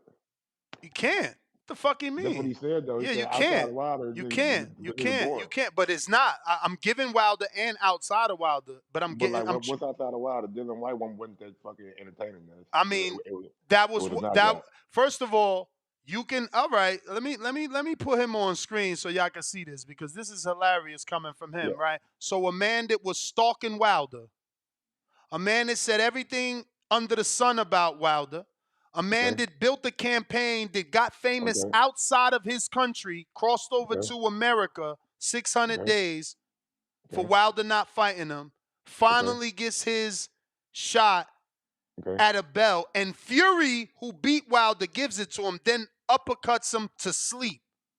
Okay. That's not a good fight. Somehow that was boring because the dude said all Tyson fights are boring. I'm just looking for fights that weren't boring. So you saying Dillian White versus Fury was boring? Yeah, until the knockout came. Oh, until the knockout came. So he agrees with me. So we went through this for nothing. No, cool. no, I agree Cool. with you. No, you can't have it both ways. It's either boring or not. It's either boring or not. How you having it both? I mean, the man made the question simple. So 2 things can't be true. Did the man make the question simple or not? He said, find me 10 fights. 2 things can't be true. All right. So cool. It can't be a shit fight. Nah, champ, then you a right. knockout come. Oh, okay. It's still a shit fight, but it ended in a knockout. No, champ, you right. To him, Dillian White ain't exciting. We can move on though. What number we was on? 6 with Valin? 6 with Valin? No, we're not on 6. Take Wilder out of it. He said before you even started, leave Wilder out of it. 6 with Valin. Cool. I got to do it over now because I don't want my count fucked up. Francis 1, Dillian 2, Wilder 3, 4, Odo 5, Wilder 6. Christian Hammer, first got to get to stop him, 7. Who? Not Christian Hammer. Christian Hammer, first got to stop him was Tyson Fury. Okay? Not this Derek Chisora fight. So we ain't counting this yet. Steve Cunningham, exciting fight. 4 million. What about Safari? Oh, he don't want me to. He want to make jokes. He want to make jokes. Who's joking? It's so many. It's so many. It's so many callers there. What about Pinata? It's so many callers there. I'm just trying to answer that caller's question. You trying to prolong this, but I got to start over because he fucked up my count. Francis 1, Dillian 2, Wilder 3, 4, Odo 5, Wilder 6, Christian Hammer 7, Cunningham 8. Then Derek Chisora first fight, undefeated Chisora 9. That's where it stopped for me. Nah, the Vlad fight was boring. I can't. I wish. But we got to 9. That's not bad. It's not bad. Especially for a dude who they just said only has boring fights. So that I was just trying. What you smoking on today, big dog? I got MJ Mints. I got Stackhouse Shake Stack. No, Stackhouse Shake Shack. And Sherbert Flowers. I had 3 L's already. It's been a long show. We going out to Hawk, Maryland. Damn. Fury not boring, Fury ratings, Fury everything. What up? Ain't too much. Can you hear me clear? Loud and clear, loud and clear. All right, man. As far as the fight goes, I had Tyson. I thought Tyson Fury won the fight. He looked awful, but from like 4th, 5th, 6th, I don't know. He kind of outboxed him. He outboxed him, but he was he looked like off. He just looked off. I don't know. And Ngannou did better than I guess other people expected, and he knocked his head off with that little shot he caught him with that knocked him down. But I'm gonna tell you, Ness, it's like you was talking about LeBron with his opinion.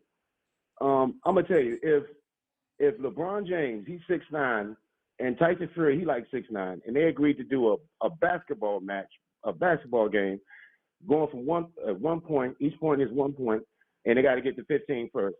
If LeBron James got 9 points and Tyson Fury got 8 points, everybody gonna say Tyson Fury already won because he's that close to him in a sport that he's supposed to be the best at. So I guess you get people that don't know all the intricacies of boxing. They didn't pay attention to the fact that Tyson was outpointing him with the jab, and once he settled down like the fifth, sixth, he started outpointing him with the jab, and just trying to outbox him. But he was getting roughed up in there. It was a rough little fight, but no, Tyson Fury won the fight. He won the boxing match. But like I said, if LeBron, if he was to go over to basketball and play LeBron in a pickup game and on TV in front of everybody, and he's that close to LeBron, they're going to be like Tyson won because he did that close. It's that sentimental thing that's going on. But no, he got outboxed. Tyson won the boxing match, but he looked awful. He really didn't look good. But he did enough to beat Ngannou because he had that jab going. About the fifth, sixth round, he did have a nice little jab going, and he did the boxing technique was better than Ngannou. Really didn't have a technique. Ngannou, all he did was his plan was to counterpunch when Tyson punched. Tyson threw the 1-2. As Tyson going to throw that second, the 1-2, when he go to throw the 2, Ngannou's reaction was to release right when Tyson go to throw the 2, and he caught him. And it's like he did that all night long. Just wait for Tyson to punch, and then punch with Tyson. So that's the standard around, I think, you saw with Ngannou, because he was like waiting for Tyson to punch, then punch with him. And that's how he caught him the one time. He couldn't catch him again with that same particular shot. But great fight. But the people that don't know like the intricacies and stuff, if you that good, you're supposed to be that great at your sport, and somebody come from another sport and carry that far. The people that they're going to say, you will get people that going to be sentimental with the other person. That's all. But as far as the boxing match goes, I thought Tyson Fury won. All right, but champ. That's my call, then. If you're watching this on YouTube, don't forget to hit that thumbs up as well as subscribe to the show. Yesterday, we did live fight chats for all the fights. Tyson Fury versus Ngannou came right back. Ditto Shockey Foster versus Rocky Hernandez. That was a great fight. If you haven't checked it out, definitely do so on your DAZN. Let me get to these super chats.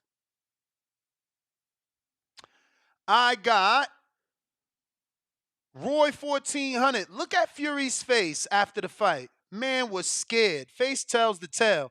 Okay. Oh, Mike, I guess Ward lost. I said Andre Ward lost, Mike. A lot of folks think Ward lost the first fight. I thought he lost the first fight. But what did his face say? He was I'm just saying though. But is that an indication of the true outcome? Your face? No, it's not. No, okay, it's and not. that's the only reason I brought it up. These fuckers don't know boxing. Him, he kind of went back on it like, nah, I wasn't surprised. I was just, I forgot what he said, but he kind of played it out. But I did think Ward lost that first fight because I thought he needed a knockdown going into that 12th round to like get back from. Wait a minute. Are we talking about another controversial fight where a man got a win that people felt he ain't deserve? Did that take away from? I'm just doubling down on C Dumb's question and C Dumb's whole calls about saying greatness. When you comparing niggas against greatness. Boxers. No, champ, you ain't take away from Andre Ward's greatness. Nah, y'all trying to make it okay. No, sir. That ain't how it work. But we got more super chats here. I got LaShawn Johnson, $10. Shout out LaShawn. Hey, Tyson outboxed Ngannou, but I would have loved to see the rematch. There you go. I would love to see the rematch too. Just to put the nail in the coffin for these bums. Roy 1400, $2. Fury won, but be real. Fury lost a lot of respect. It's all good. It just makes him look vulnerable in boxing, which means he'll get more fights. More people gonna pay to see him lose now. They really gonna think Usyk gonna win. Means nothing. Y'all get the respect and the letdown mixed up. Like my respect level for for Fury ain't changed. Thank you. It's just the fact on the night, last night, he didn't go in the ring and present the Fury that I expected to see. So The that's why Fury I was you let know down. is the Fury you know Yeah, exists, Mike. exactly. That's I all. wasn't expecting him to have a close fight But with a guess what, dude. Mike? Guess what? Guess what, Mike? I don't want to guess this. Go ahead. A win is a It's a win. win. Is It's a a win. win. Is a motherfucking win. And they just mad. Sean Alex, $5. Although he didn't get the decision, Francis Ngannou made both Coach Dewey Cooper and legendary Mike Tyson proud last night. Very, very proud. Fuck out of here, man. Do you Fuck think outta Mike here. could be a good trainer, Y'all man? brown nosing. Bro, this was a publicity stunt. They paid Mike. The Saudis paid Mike. Just like they paid Eminem to come. They had everybody out there. They paid fucking, they even paid Latin artists to be there. Knock it the fuck off. This make Mike a great trainer. Tell Mike, do what Who said motherfucking. great? I said could Mike be a good trainer? Yeah, I of said good. I course, didn't of say great. course, of That's all course, I'm- of course, that's all of I'm course, asking. of course, of course. Mike could be a great trainer, of course. I got SDX Renzi member for 2 months on that champ level. How can Ngannou win at least 4 rounds, including the third, which was a 10-8 round, and still lose? That's a draw in a 10-round fight. I gave him the second, the third, the seventh, the eighth, at least. So let's see. Yeah, them The scores second, wild. the third, the seventh, the eighth. It's still only 94, champ. Like, do you not know? This is why I said download the app. I don't make no money from the fucking app. Download the Judge Scorecard app because you just spent your free super chat. Let me count these, make sure I ain't miss one. He said the second, the third, the seventh, and the eighth, at least, which is 4 rounds plus a knockdown. This is why you need the app, because that's still 94. That's still 94 points. But Ness, let me ask a question. Holla. The last scorecard, it was 96-94, right? I don't know what they had. All I know is Fury could win the fight with 6 rounds by getting a 95-94, even being knocked down. Yeah, but the reason I'm asking if it was like 96-94, because that means Francis only won 3 rounds if it's 96-94, right? Yes, and on some judges' scorecard, he won 4. Okay, but what I'm asking is this: if Francis only won 3 rounds on the 96-94 scorecard, that means Fury should have been 97-94, right? Well, the knockdown. It depends with 3 The rounds. the knockdown includes the 94 because that's the 3 rounds. The 3 rounds plus the knockdown will get you to 94. No. So that means the 3 card had to be. No, you got to have 4 rounds plus a knockdown to get the 94. I got my scorecard right here with the numbers. I thought you had to have 3 rounds and a knockdown to get the 94. I mean, look, round 1 added up 9, round 2 10, round 3 10, round 4 9, round 5 9, round 6 9, round 7 10, round 8 10. That's his scorecard, the super chatter, not mine. Okay, well I'm worried about the judges' scorecard, like the. Yeah, but it don't matter. That's what I'm trying to say. Even with the judges' scorecard, if Ngannou only won 4 rounds, it only adds up to 94. But the knockdown would be 95 though. But no, listen, you got a 10-9 in round 2. Then you got a 10-8 in round 8. I mean round 3. Yeah. Then you got a 10-9 in round 7, and you got another 10-9 in round 8. Everything else is nines. Do the math. That's what I'm saying. So you got him winning 3 rounds, right? 4 rounds with a knockdown round. If he wins 4, so if I'm gonna send this to you. I'm gonna just send this to you. Let me see if it visually it helps. Because maybe I'm still wrong and this is wrong. I don't know. But this is in my face and it's saying that if you win those rounds, that's what it's adding up to. Look at the scorecard. But what I'm asking is this: does the 4 rounds that you think he won include the knockdown? Just Absolutely. The 4 rounds okay, includes so a knockdown. he really only won 3 rounds then. No. He won round 2, round 3, round 7, round 4. So that's 4 rounds plus a knockdown. Yes. Mike, just look at your text, please, and look at the numbers and add it up with your calculator, brother. It's right there in black and white. The right side is Francis Ngannou. Add it up because we waste. Yeah. Now this is right. 95, 94. It can't be 96, 94. That's all I'm saying. I think the judge had it 96, 94. Yeah. All I'm saying, I don't know nothing about the judges. What I keep repeating, Okay. I'm only answering.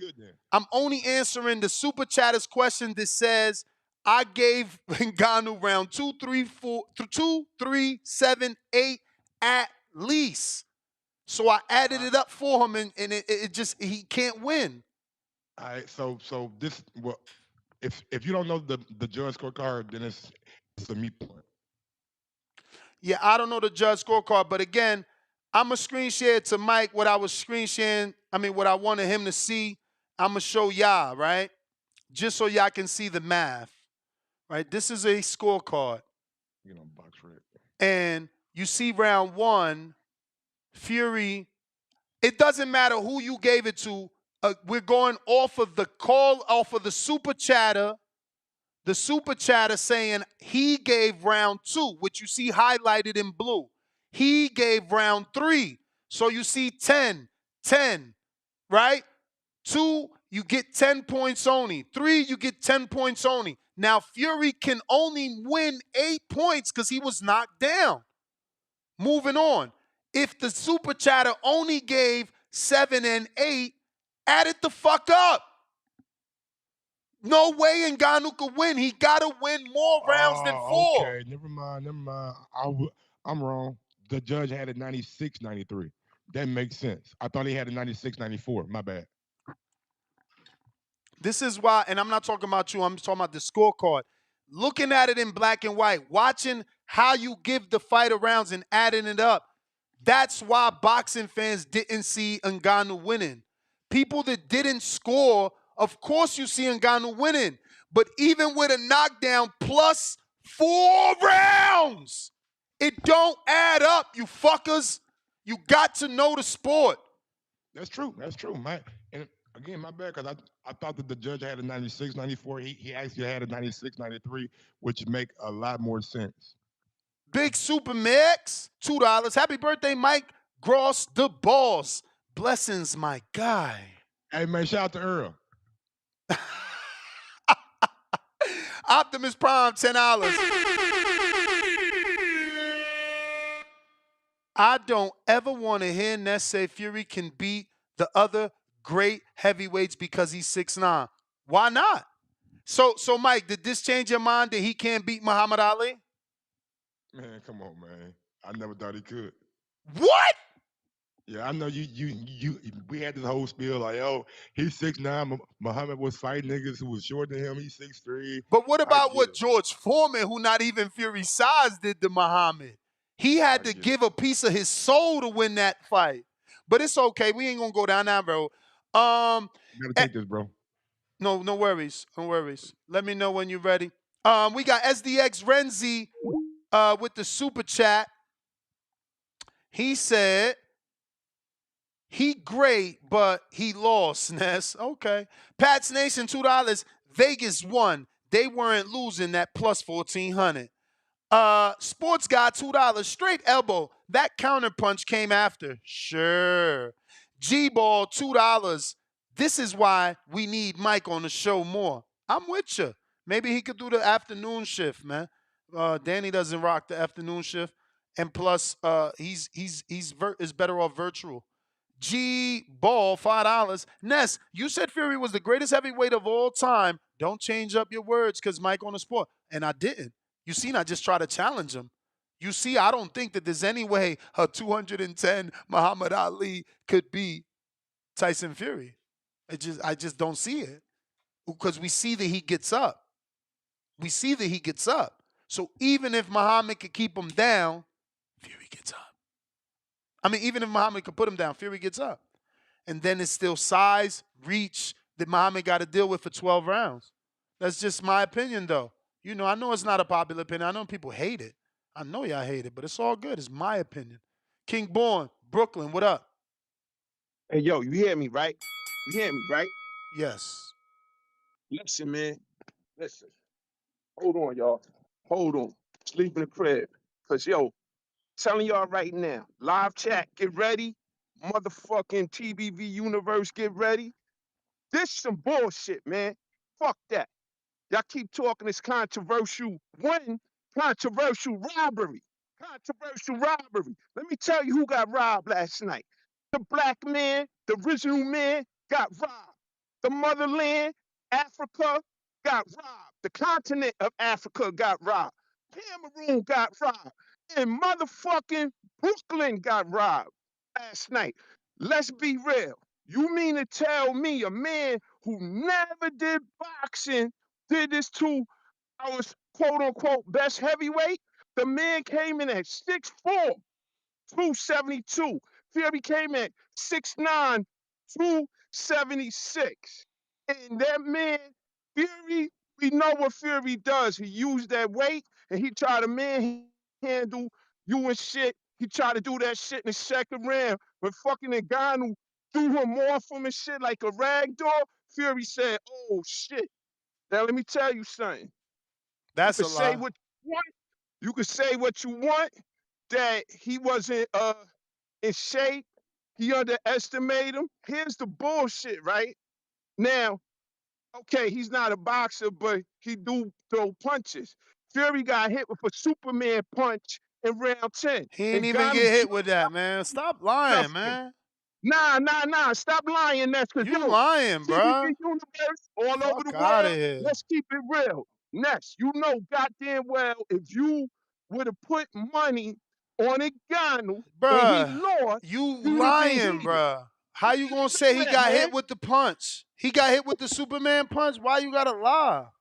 The He got fuck, hit with the man? Superman punch, and so you gonna say so you boxed before. A lot of motherfuckers on this shit boxed before. So when you throwing a right hand, you gonna your elbow catches the man right in the face? Really? Thank you for using Blog Professional Talk boxer. Radio. Goodbye. Come on, man. Cut the bullshit out, Ness. Yo, anybody who think I'm bullshitting or I'm lying, get off Fury dick. It's a controversial robbery. Brooklyn, New York. We lost. Fuck that, man. How the fuck? If you didn't watch that fight, you would never think that Ngannou never. You probably think Ngannou had like 5 or 6 professional fights and shit. And now here's the thing.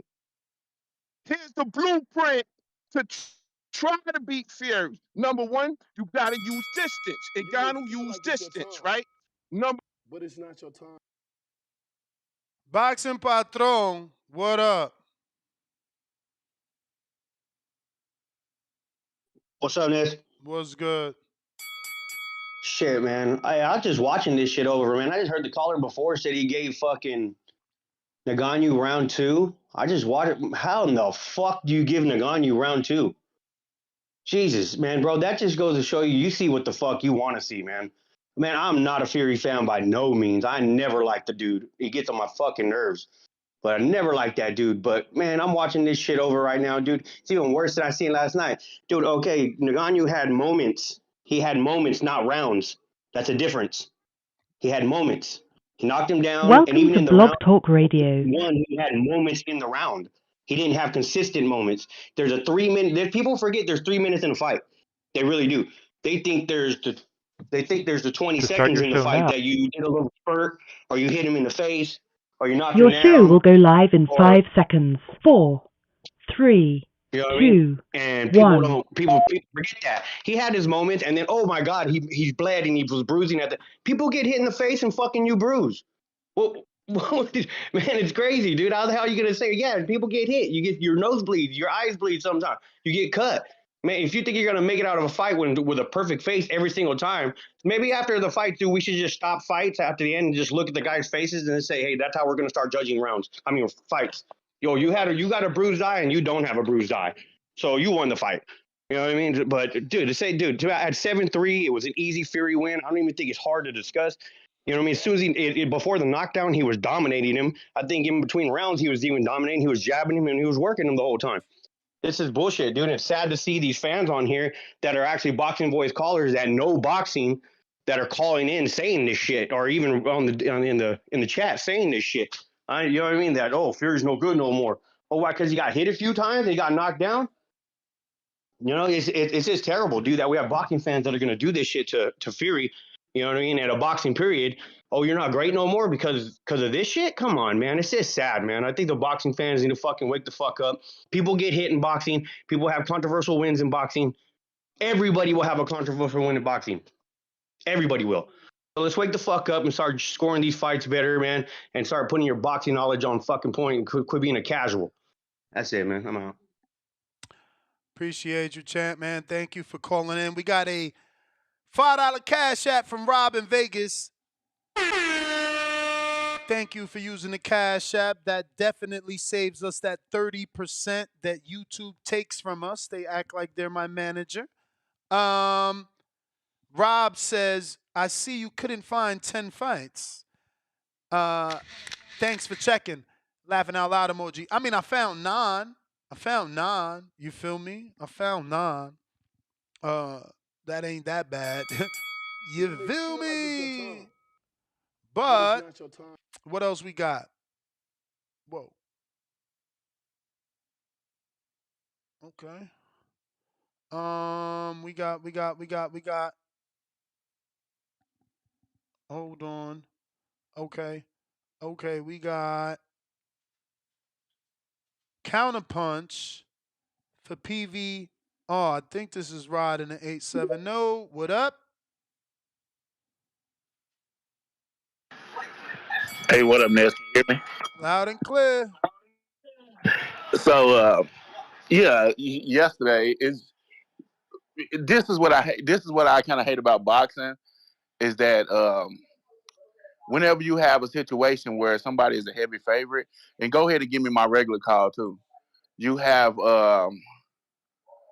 this thing where if the person who's the underdog does better than what people expect, then people start screaming robbery with everything. I'm sitting there watching this fight, and yeah, Ngannou caught him with a nice little counter in the third round, dropped him, big punch. Didn't expect it to happen. Fury looked kind of shook also because I don't think he expected it. He didn't look like he trained. And then I think in the 8th round, he had a good little flurry where he kind of made Fury stumble, and he landed like maybe 4 or 5 punches within like a 30 to 40-second period. But those are the only moments he really had in the fight. He was like tired the whole time, and even the commentators on the zone was saying how he was gassing out, wasn't really throwing a lot of punches. And if we was watching a regular boxing match between two boxers, it wouldn't even have been a question who would have won the fight. That's the funny thing about it. But because this dude came in and he a novice and he's from the UFC, everybody's jumping on the band. Oh, he did this, he did that. Before that caller just called in and said, how in the hell did they give him the second round? I was going to say the same thing because I rewatched the fight this morning. And when somebody cashed out saying that he would have said, I'm like, how in the hell did he win the second round?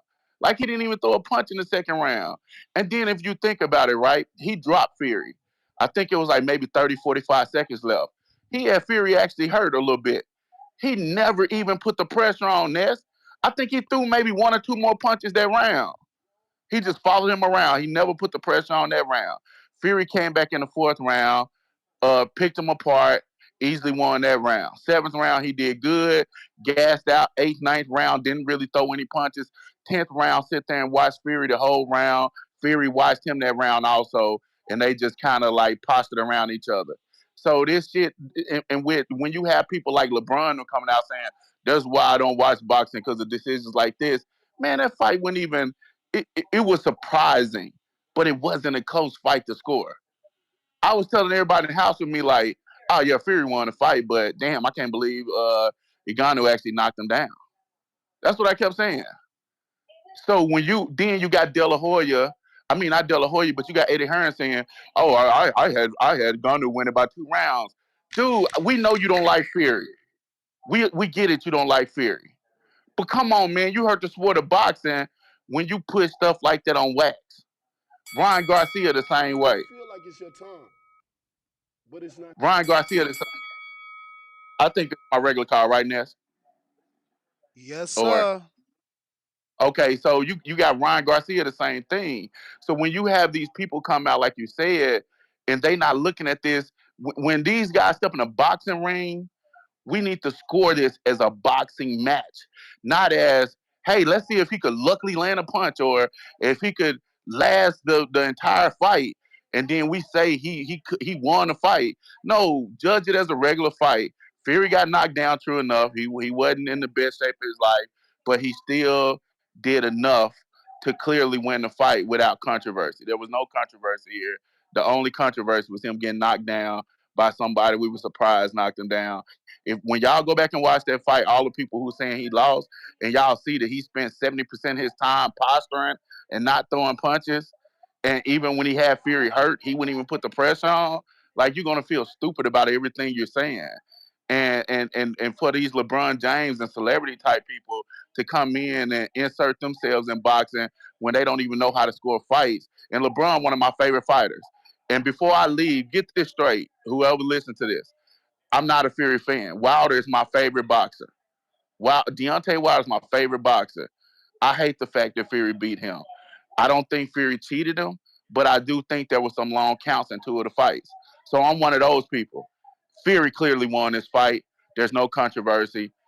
Ngannou held himself well, but boxing will humble him soon because he's feeling good. He's going to jump in there with a Wilder. He's going to jump back in there with a Fury or AJ, and they're going to take him serious now, and it's going to be lights out, just in my opinion.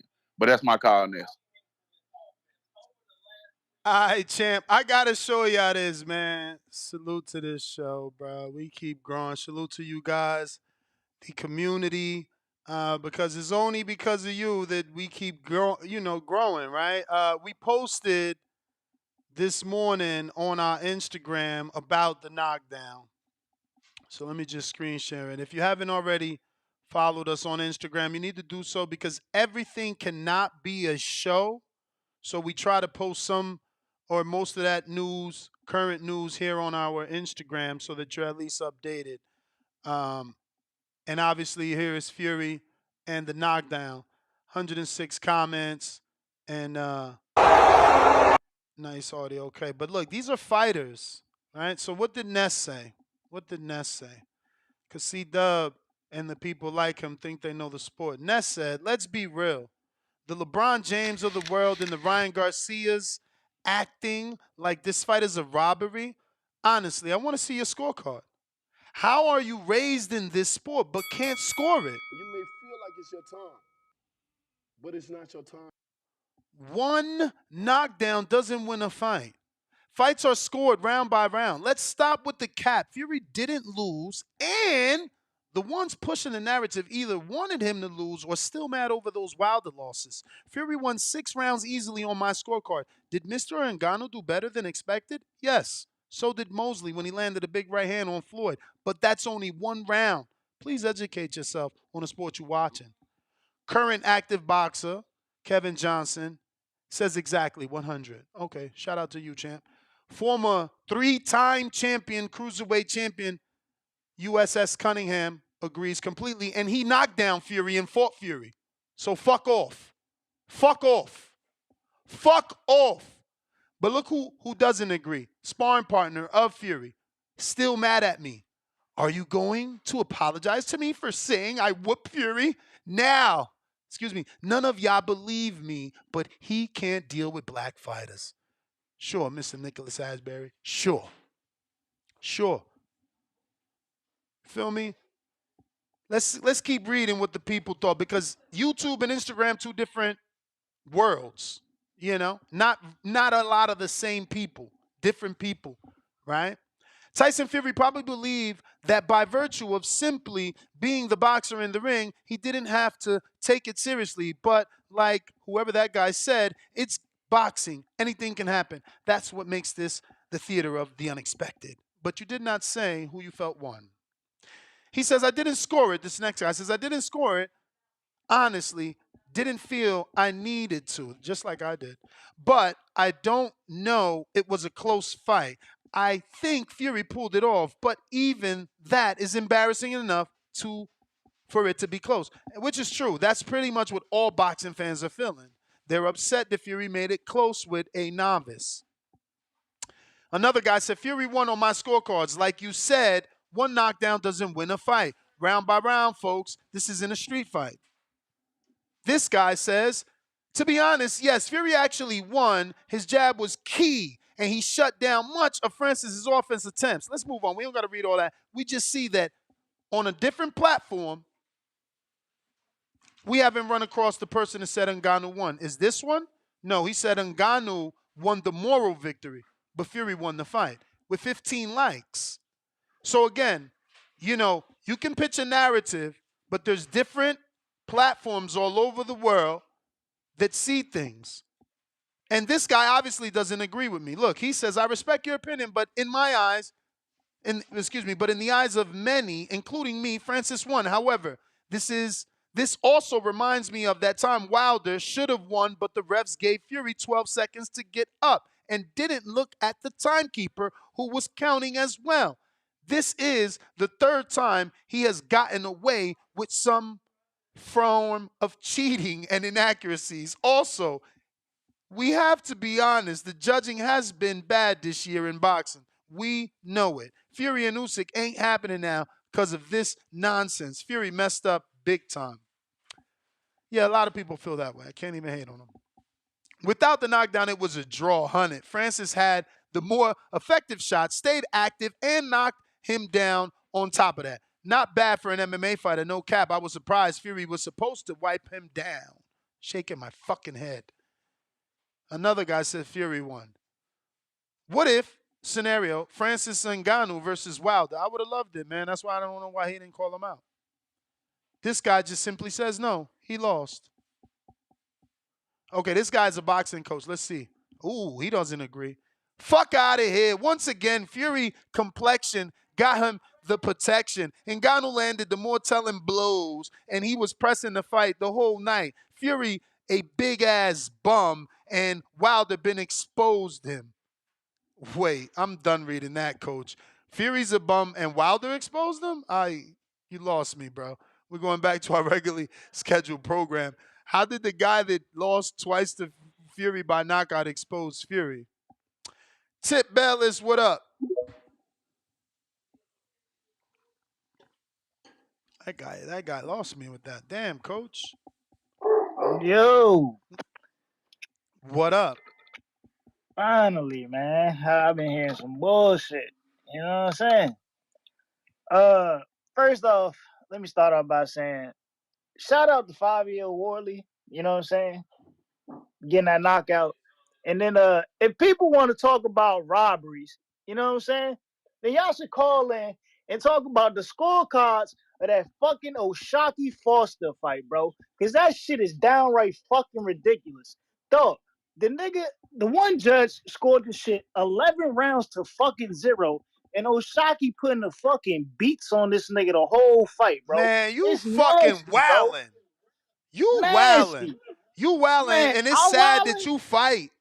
You actually fight. You said O'Shaquie was beaten. Man, what the fuck was you watching? Bro, come on, man. Man, you're crazy, man. So you think the fight was 11 rounds to zip? Bro, that fight wasn't 11 rounds to zip, but I on my own scorecard, I was barely giving. Did you listen to what I was saying? He needed that knockdown. I was watching the fight. I wasn't watching He the fight. He needed that knockdown, and guess what? I posted that. I said, shout out to Shot. He needed that knockdown, and everybody agrees. Man. You crazy. I had him beaten, dude. He wasn't winning. Bro, that man would have not won without that knockout. He would have not won without that knockout. Ain't no way. I just know it wasn't no 11 rounds to 0. That shit was crazy. Bruh, he probably won 2 rounds in that fight. Damn. You wildin', bruh. I don't know what you Damn, saw. you gave that nigga, you gave him Lester Francis. Oh Well, shit, bro, I don't know what you saw. I'm being real. I don't know what you saw. that's crazy. But yeah, bro. Fury and Ngannou, man. I had Fury. I just rewatched the fight, man. I think Fury won the fight. I think Fury clearly won the fight.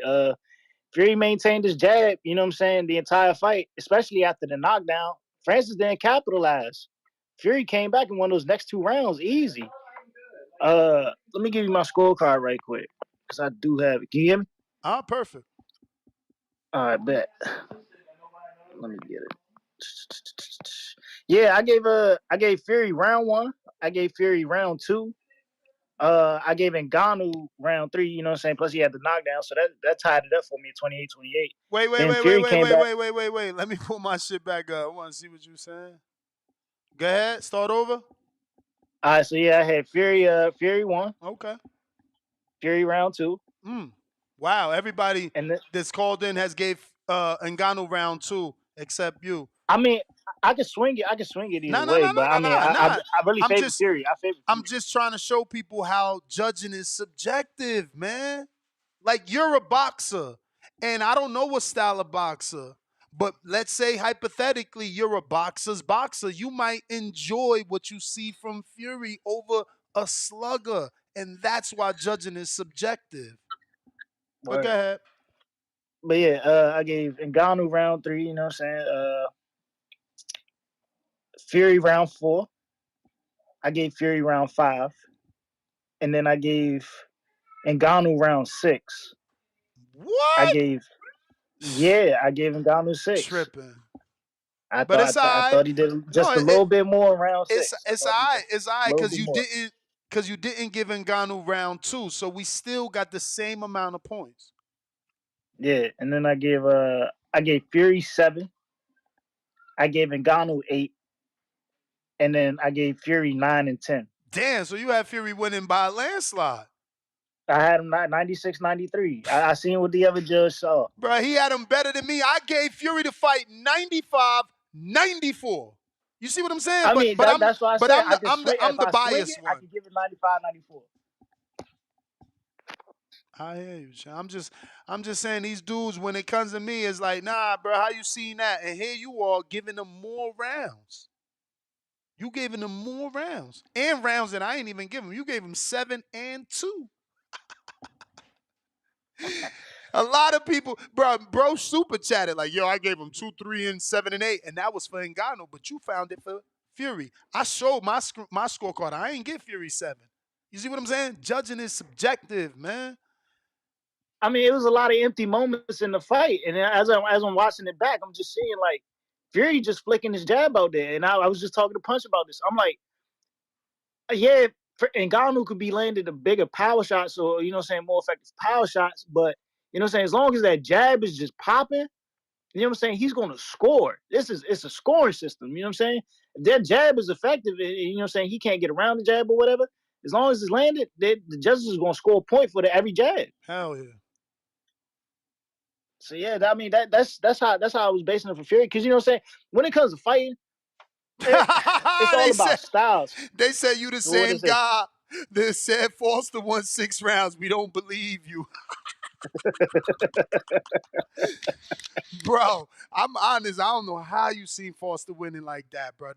Bro, he had me so mad with that one punch shit while Rocky was hitting that motherfucker everywhere. The head, the back of the bun, the fucking hip, the neck, the throat, bruh, everywhere, bruh.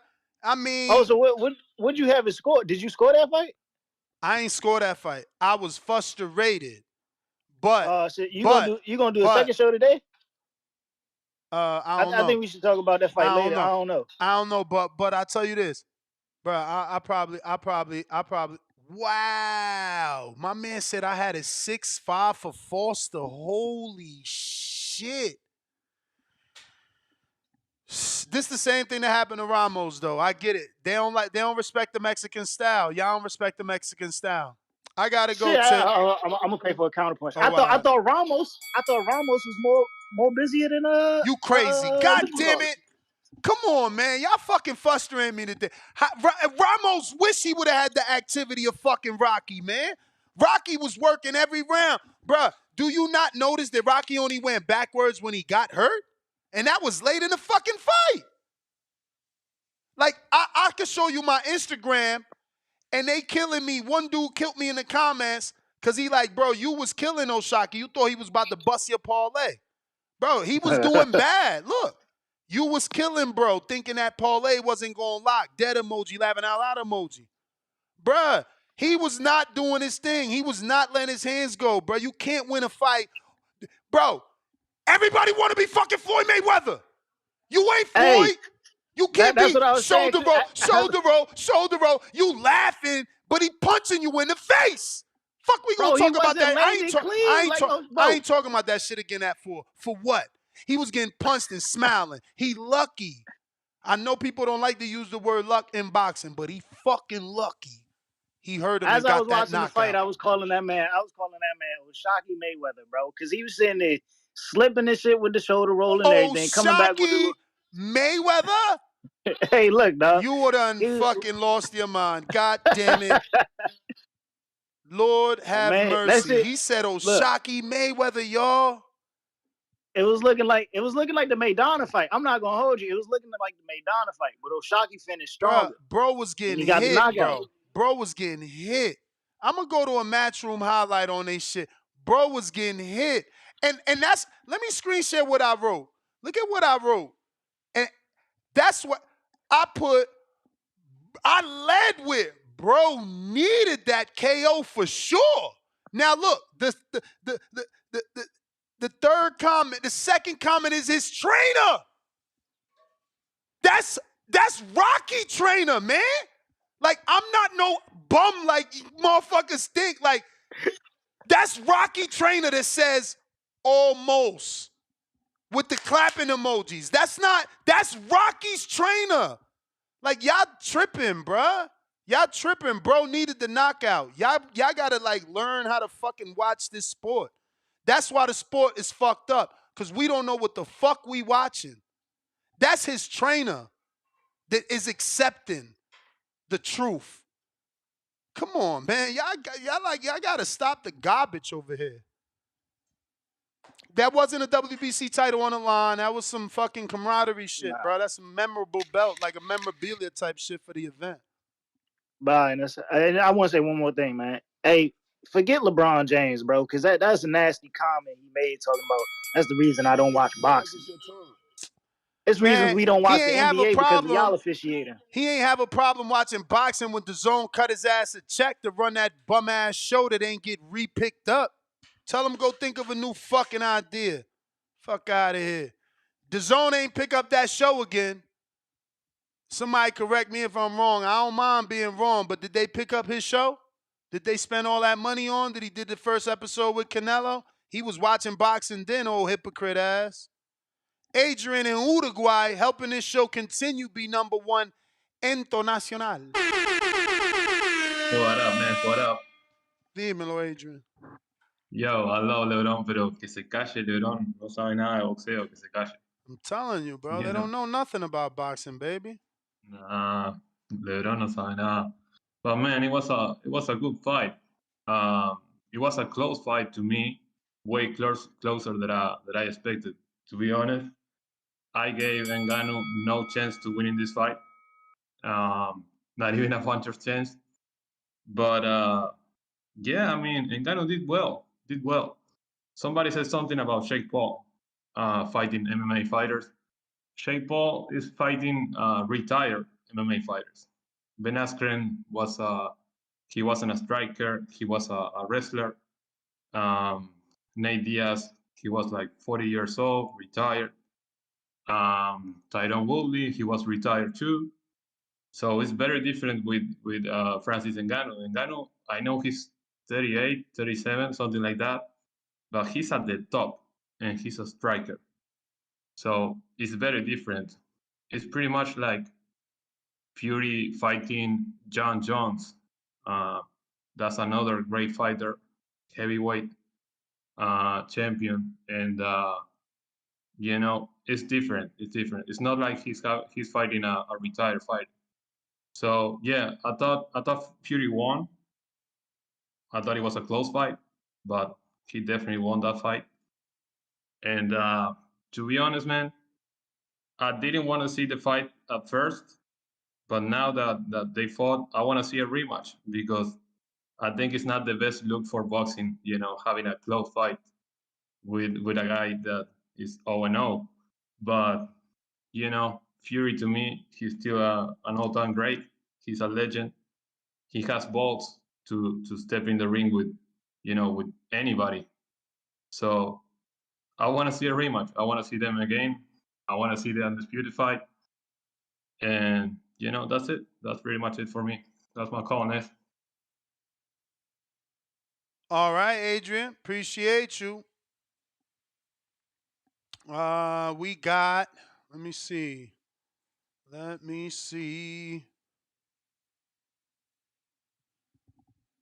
Elohim.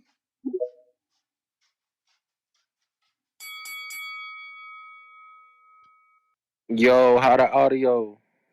Straight. Man, bro, I'm not gonna lie, just like everybody else, I'm really surprised. I was not expecting that shit, bro.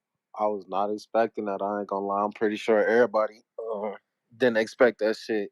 I'm not upset with the decision.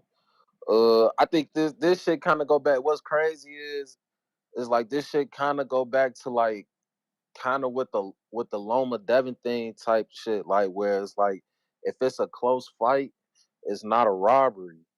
You know what I'm saying? Now, some people saying it wasn't a close fight, but like that means a lot of people got to disagree with the judge, with two judges, because one of them had Ngannou winning by 1 round, the other one had Fury winning by 1 round. So technically, that's like y'all saying those was bad scorecards. Technically, you know what I'm saying? If y'all only saying he won 2 rounds, like me personally, I felt I kind of, and I ain't gonna lie, I had Ngannou winning the fight, but it wasn't like no blowout. But I could see why Tyson Fury won, and then I could see for a draw too. I would have been cool with a draw. The real thing that nobody really talking about now is that the heavyweight division got a new money man.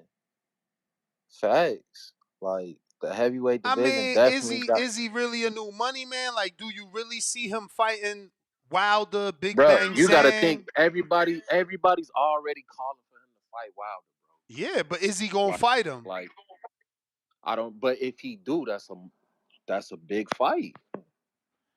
I That's a big mean, fight. he got to actually take that fight. Dudes don't be And signing and you up to gotta fight and you gotta Wilder. think he's bringing a whole nother audience into boxing with the MMA guys that is MMA guys that don't even like boxing, but gonna watch it because of him. So like he's a new money man, bro. Everybody wants to see him fight Tyson Fury again or fight Deontay Wilder now. Like those are the guys in the division. Like those is guys like Zane can't get in the ring right now. Like he's the new money guy, bro. Like he's the new money guy in the heavyweight division.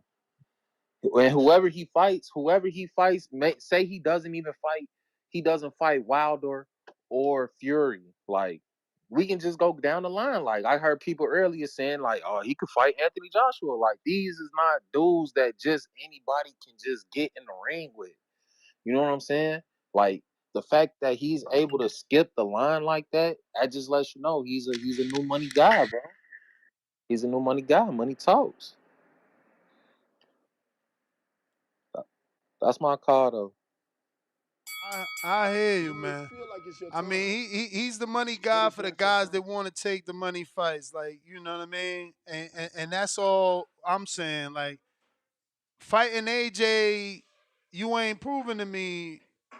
I mean, let me just shut up. It is what it is. Let him fight whoever the fuck he want. Hopefully, he do fight somebody. We got David the Kid.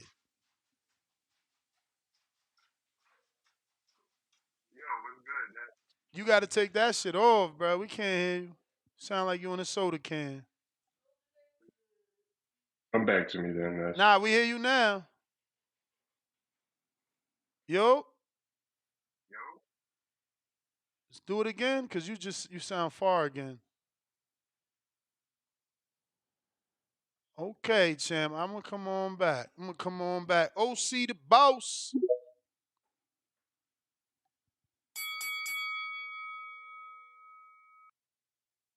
Gotta unmute champ.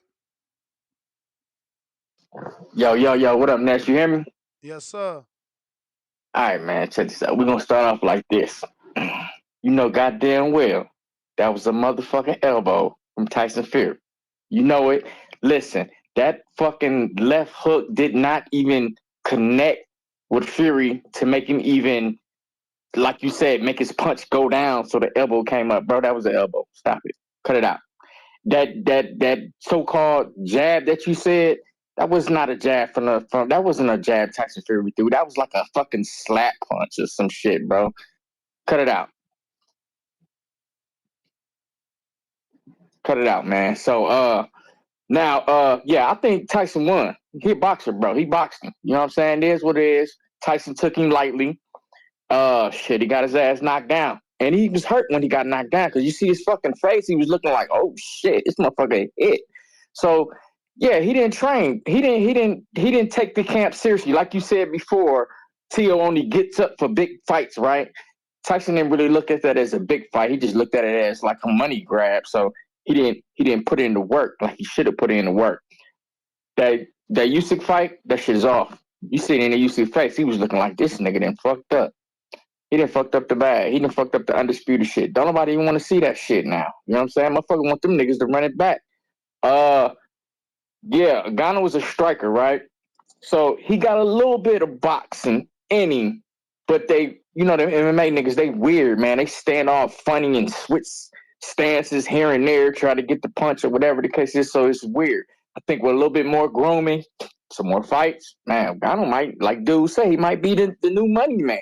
Motherfuckers want to fight him. Don't forget he got the power. So that's what niggas gonna be banking on is that fucking power, man. You know what I'm saying? The skill gonna come along. What else I was fucking finna say? Oh, a controversial. You like you said, motherfuckers be scoring fights off visual shit, right? That's just like when we already talked about the Shane Mosley and Mayweather when he got rocked. What about when Mayweather fought Cotto and Cotto had his shit leaking, right? Had his shit leaking. That's crazy too, right? But again, we don't score off the visuals. You know what I mean?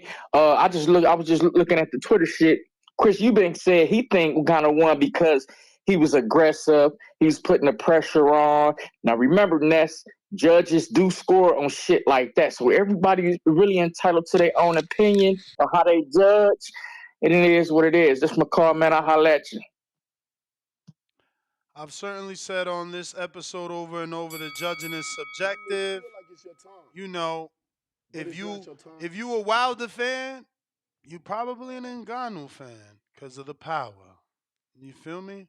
If you're a Tyson Fury fan, you probably like Oscar and other boxers. You know, maybe Muhammad Ali, right? And that's how you're gonna score for what you like and don't like.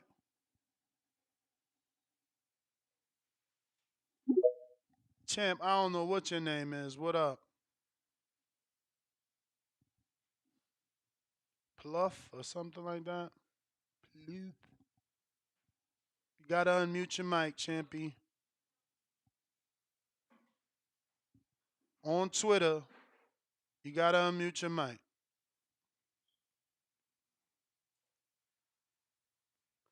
While we wait for him to do that, go ahead and smash that thumbs up button. It's going to help with the visibility of the show. Very sad. We got 1,300 votes, and we don't have 1,300 likes. The whole lot of you, God is watching, is all I can say. Everyone who didn't hit the thumbs up, God is watching, and he's piercing into your heart, trying to figure out why you have that hatred. Why are you here consuming someone's content, but you can't hit the free like button? Very strange. Julio Guzman, $2 super chat. Ngannou supporters are just Fury haters. Bobby Shaw, $10 super chat. I had Tyson Fury losing, and I'm a Tyson Fury fan. The African stopped Tyson. Fury, jab, 1 through 5. Fury didn't take it serious till round 6, laugh out loud. It's a slip, laugh out loud. Francis had more power punches and body shots on Tyson. Tip Bellis, $5. I think that was for the counterpunch. Boxing Patron, $2. I want Ruiz versus Francis. Yeah, everybody's going to want a Francis fight now because it's a money fight. It's not because of the skill. Keep it moving, $2. Francis versus Joshua versus White. Similar versus, no, he said versus White versus Miller versus Chisora. Fire emoji. We got, let me see who's on the line.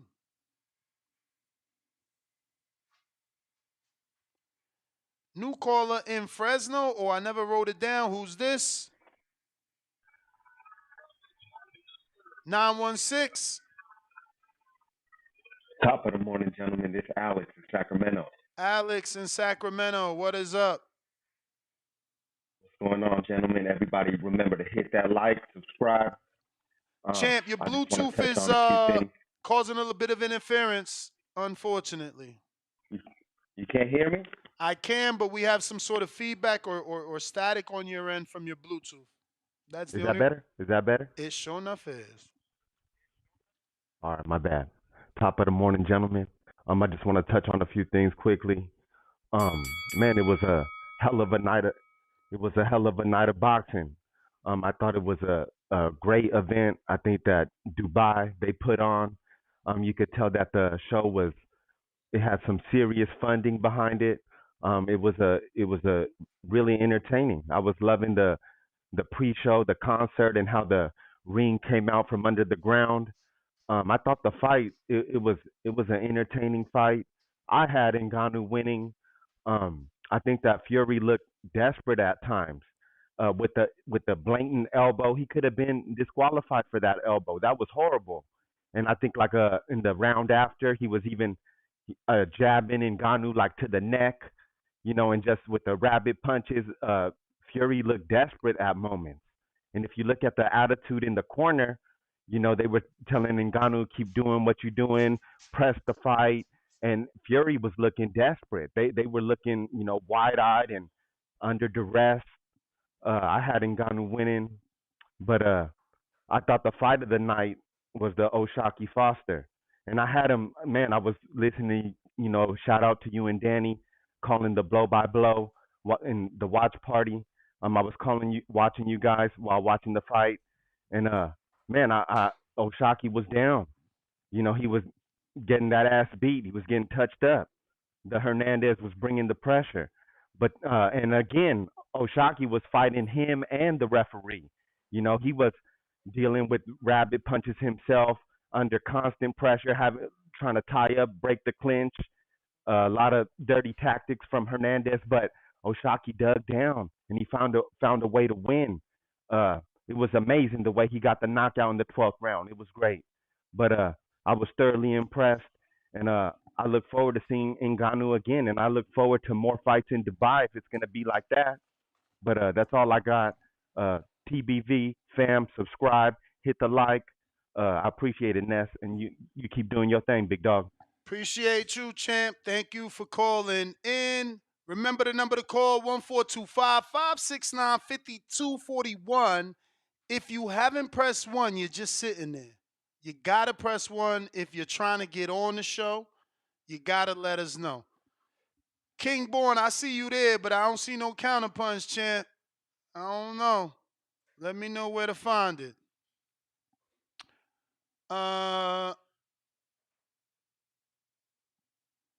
In the O'Shaquie fight, they're saying that there was open scoring because it was in Mexico, so he knew the scorecards.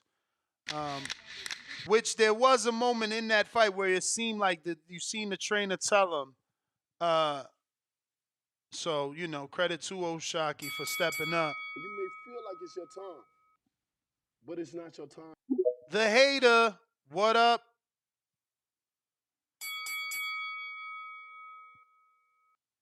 Champ, mic check. 1 2 1 2. Okay, what up, bro? Hey, so I'm checking in on Twitter Spaces, and it hasn't been working in a while. So I wanted to chime in real quick about what is it? Mayweather. Is he really putting on an event? That event that you guys were talking about on the Devin Haney, the same night as Devin Haney? There's been no new reports, but the last report said yes. And we just had Damn. John Ingram on the show yesterday, clearing up the issues with him and Shakur, and he said he's supposed to be fighting on that date as well, for as far as he knows. Yeah, I mean, just to quickly say, I mean, obviously the card is amazing, but it's just so shady that he's dropping it the same day as Devin Haney. Clearly, it's sabotage. But that's all I got. I'm looking forward to the Devin Haney fight 100%. Also, last night, the the Foster fight. I checked in on that. I was actually excited for that. Watched it. It's pretty cool. And then the Francis fight. I didn't watch it, but dude, when I saw the clip or the photo of him getting knocked down, I thought it was fake. I had to Google it. I was like, no way. And then I come to the internet, find out the fucking results. That shit was crazy, bro. So I got to rewatch that shit, but crazy. It makes it gives the UFC fans something to boost about for sure. Like where you're just seeing it everywhere. But that's all I got. Good show as always, bro. Yeah, for sure. They trying to run with their moral victories. A knockdown's not a win. You need a win. It definitely gives them a reason for a rematch. And now more UFC fighters are going to put their eggs in the Ngannou basket. And the odds, hopefully, will be closer, and we could actually make more money on Fury, because we did make money on Fury, but we would have made more. Just that simple. We would have made more had the bookies expected Ngannou to do better. But we are at the end of the show. If you haven't already hit that thumbs up, now is the time to do it. And if you haven't spoken, this is your last call for alcohol. Meaning, if you want to jump on the show, do it now, because I'm about to wrap it up. But you can hit the thumbs up in the future, the present, or the past. You can do it later. You can do it now. It's always going to help. Doesn't matter if the show is a year old. It will always help. So hit that thumbs up. Help us grow. Subscribe to the YouTube channel if you haven't already done so. We're at 182,779. We're trying to get to that 183,000. We should have gotten there yesterday. So once again, if you haven't subscribed, go ahead and do so. Costs you nothing. The numbers help us get those bigger guests. These fighters want to see you have a big platform, and we need you guys to help us get to that. Any of my callers on my landline, the 1425-569-5241, this is the time for you to press 1 right now. If you don't, that means you were just using the show to get you through your day and listening. But if you're trying to speak on the show, you should be hitting the 1 button now, because that's going to let me know that you're ready to rock and roll. So I see a few of you hit the 1, so we're going to you. So you always got to remind them. They seem to forget. We got Oliver on the queue. What up? Yeah, what's good? Talk to us. Can you hear me? Yes, sir. I literally just called in, so I don't even know. I don't even know what the show is about. I'm assuming it's about Fury and Ngannou. Correct. So I don't know if you remember my call, and I said ultimately, regardless if he wins, the most important thing is that he got this fight in spite of the UFC, compared to Conor, where they actually supported him. So regardless of what happened, I was really excited and happy for Ngannou, because he got everything that he went for, despite the odds. But I know you didn't give him a shot, so I didn't have a chance to watch the fight. So I'm curious, what did you think? I mean, he obviously did better than expected, but I thought he lost the fight, unlike some people who believe somehow he won the fight. Well, was it competitive? I guess that's my only question. In spots, I don't think it was a good fight. I think that, neither man did a lot, but I feel that Ngannou did less than Fury. Okay, got you. Well, But again, like I said, I'm in the minority with that on this show. But on okay. our Instagram, I'm in the favorite. Obviously, I'm in the majority. But here on the show, Yeah. people seem to believe that Ngannou did better. I mean, we got a poll that has over 1,500 votes, and they have Ngannou as the clear winner. Clear. It says yes, clear robbery. Ngannou won. So I don't know. I didn't see that. Got you. Got you. Well, look, I don't have much to add. Like I said, if people could just pay attention to what he had to go through to get to the fight. I'm not talking about before the UFC and his plight from Cameroon, but he was basically going heads up against a billion-dollar company. And historically, everyone that's gone up against the UFC has lost. And so I'm just excited that he got the bag. In spite of the UFC. So kudos to Ngannou and thanks to Fury for taking on the fight. Now, I'm sure they both got paid as well. So smash the like button, all that good stuff. That's my call. All right. See, that's why I like Instagram. Fighters have YouTube channels, but they aren't on the channel as a social platform. They use it to view things. So, on Instagram, you see they give their public opinion on specific topics. And I prefer that. I prefer the fighters to get involved, Feel like it's your time, and let me know what but it's they not your time. actually think of what took place. We got the next caller looking like it might be a new caller. And it is actually Adrian in Brooklyn. What up? Yo, CBV was good. What's up? How the audio, Ness? Straight. All right, cool. I'm just in the gym right now getting this money while I'm listening to y'all. Talk about the fucking fight yesterday, bro. What a fucking show that was, bro. What a fucking show that was. It would be nice if we could get more shows like that. As far as the fight goes, bro, I thought Fury clearly won. It's a little slight hit on boxing because I never thought fucking he would get dropped, or I never even thought it was going to go to the full 10 rounds. Like, fucking majority of the people that I work with, they're MMA fans. I'm the only one that just watch boxing only. I don't even watch no other sports. Keep it a buck. And I was telling everybody, yo, he don't got no fucking chance. I'm thinking fucking Ngannou's gonna walk into something in the 7th round. He gonna get laid out. Prove me wrong. But nonetheless, bro, I give Ngannou 3 rounds out of 10 tops. Of course, it's going to be worse than what it looks because, of course, Tyson's the fucking greatest heavyweight of this era, blah, blah, blah. So, it looks worse on him that he went 10 rounds with an MMA dude on his first boxing career. But nonetheless, bro, he won.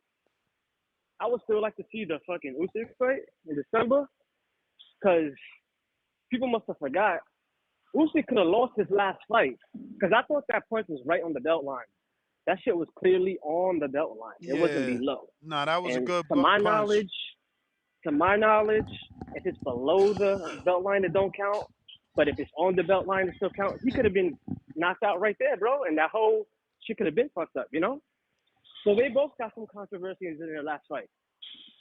Nonetheless, Usyk finished his fight, unlike Fury, but I would still like to see them both go at it. And then if Tyson Fury wins that fight with Usyk, I'd like to see him running back with Ngannou after that.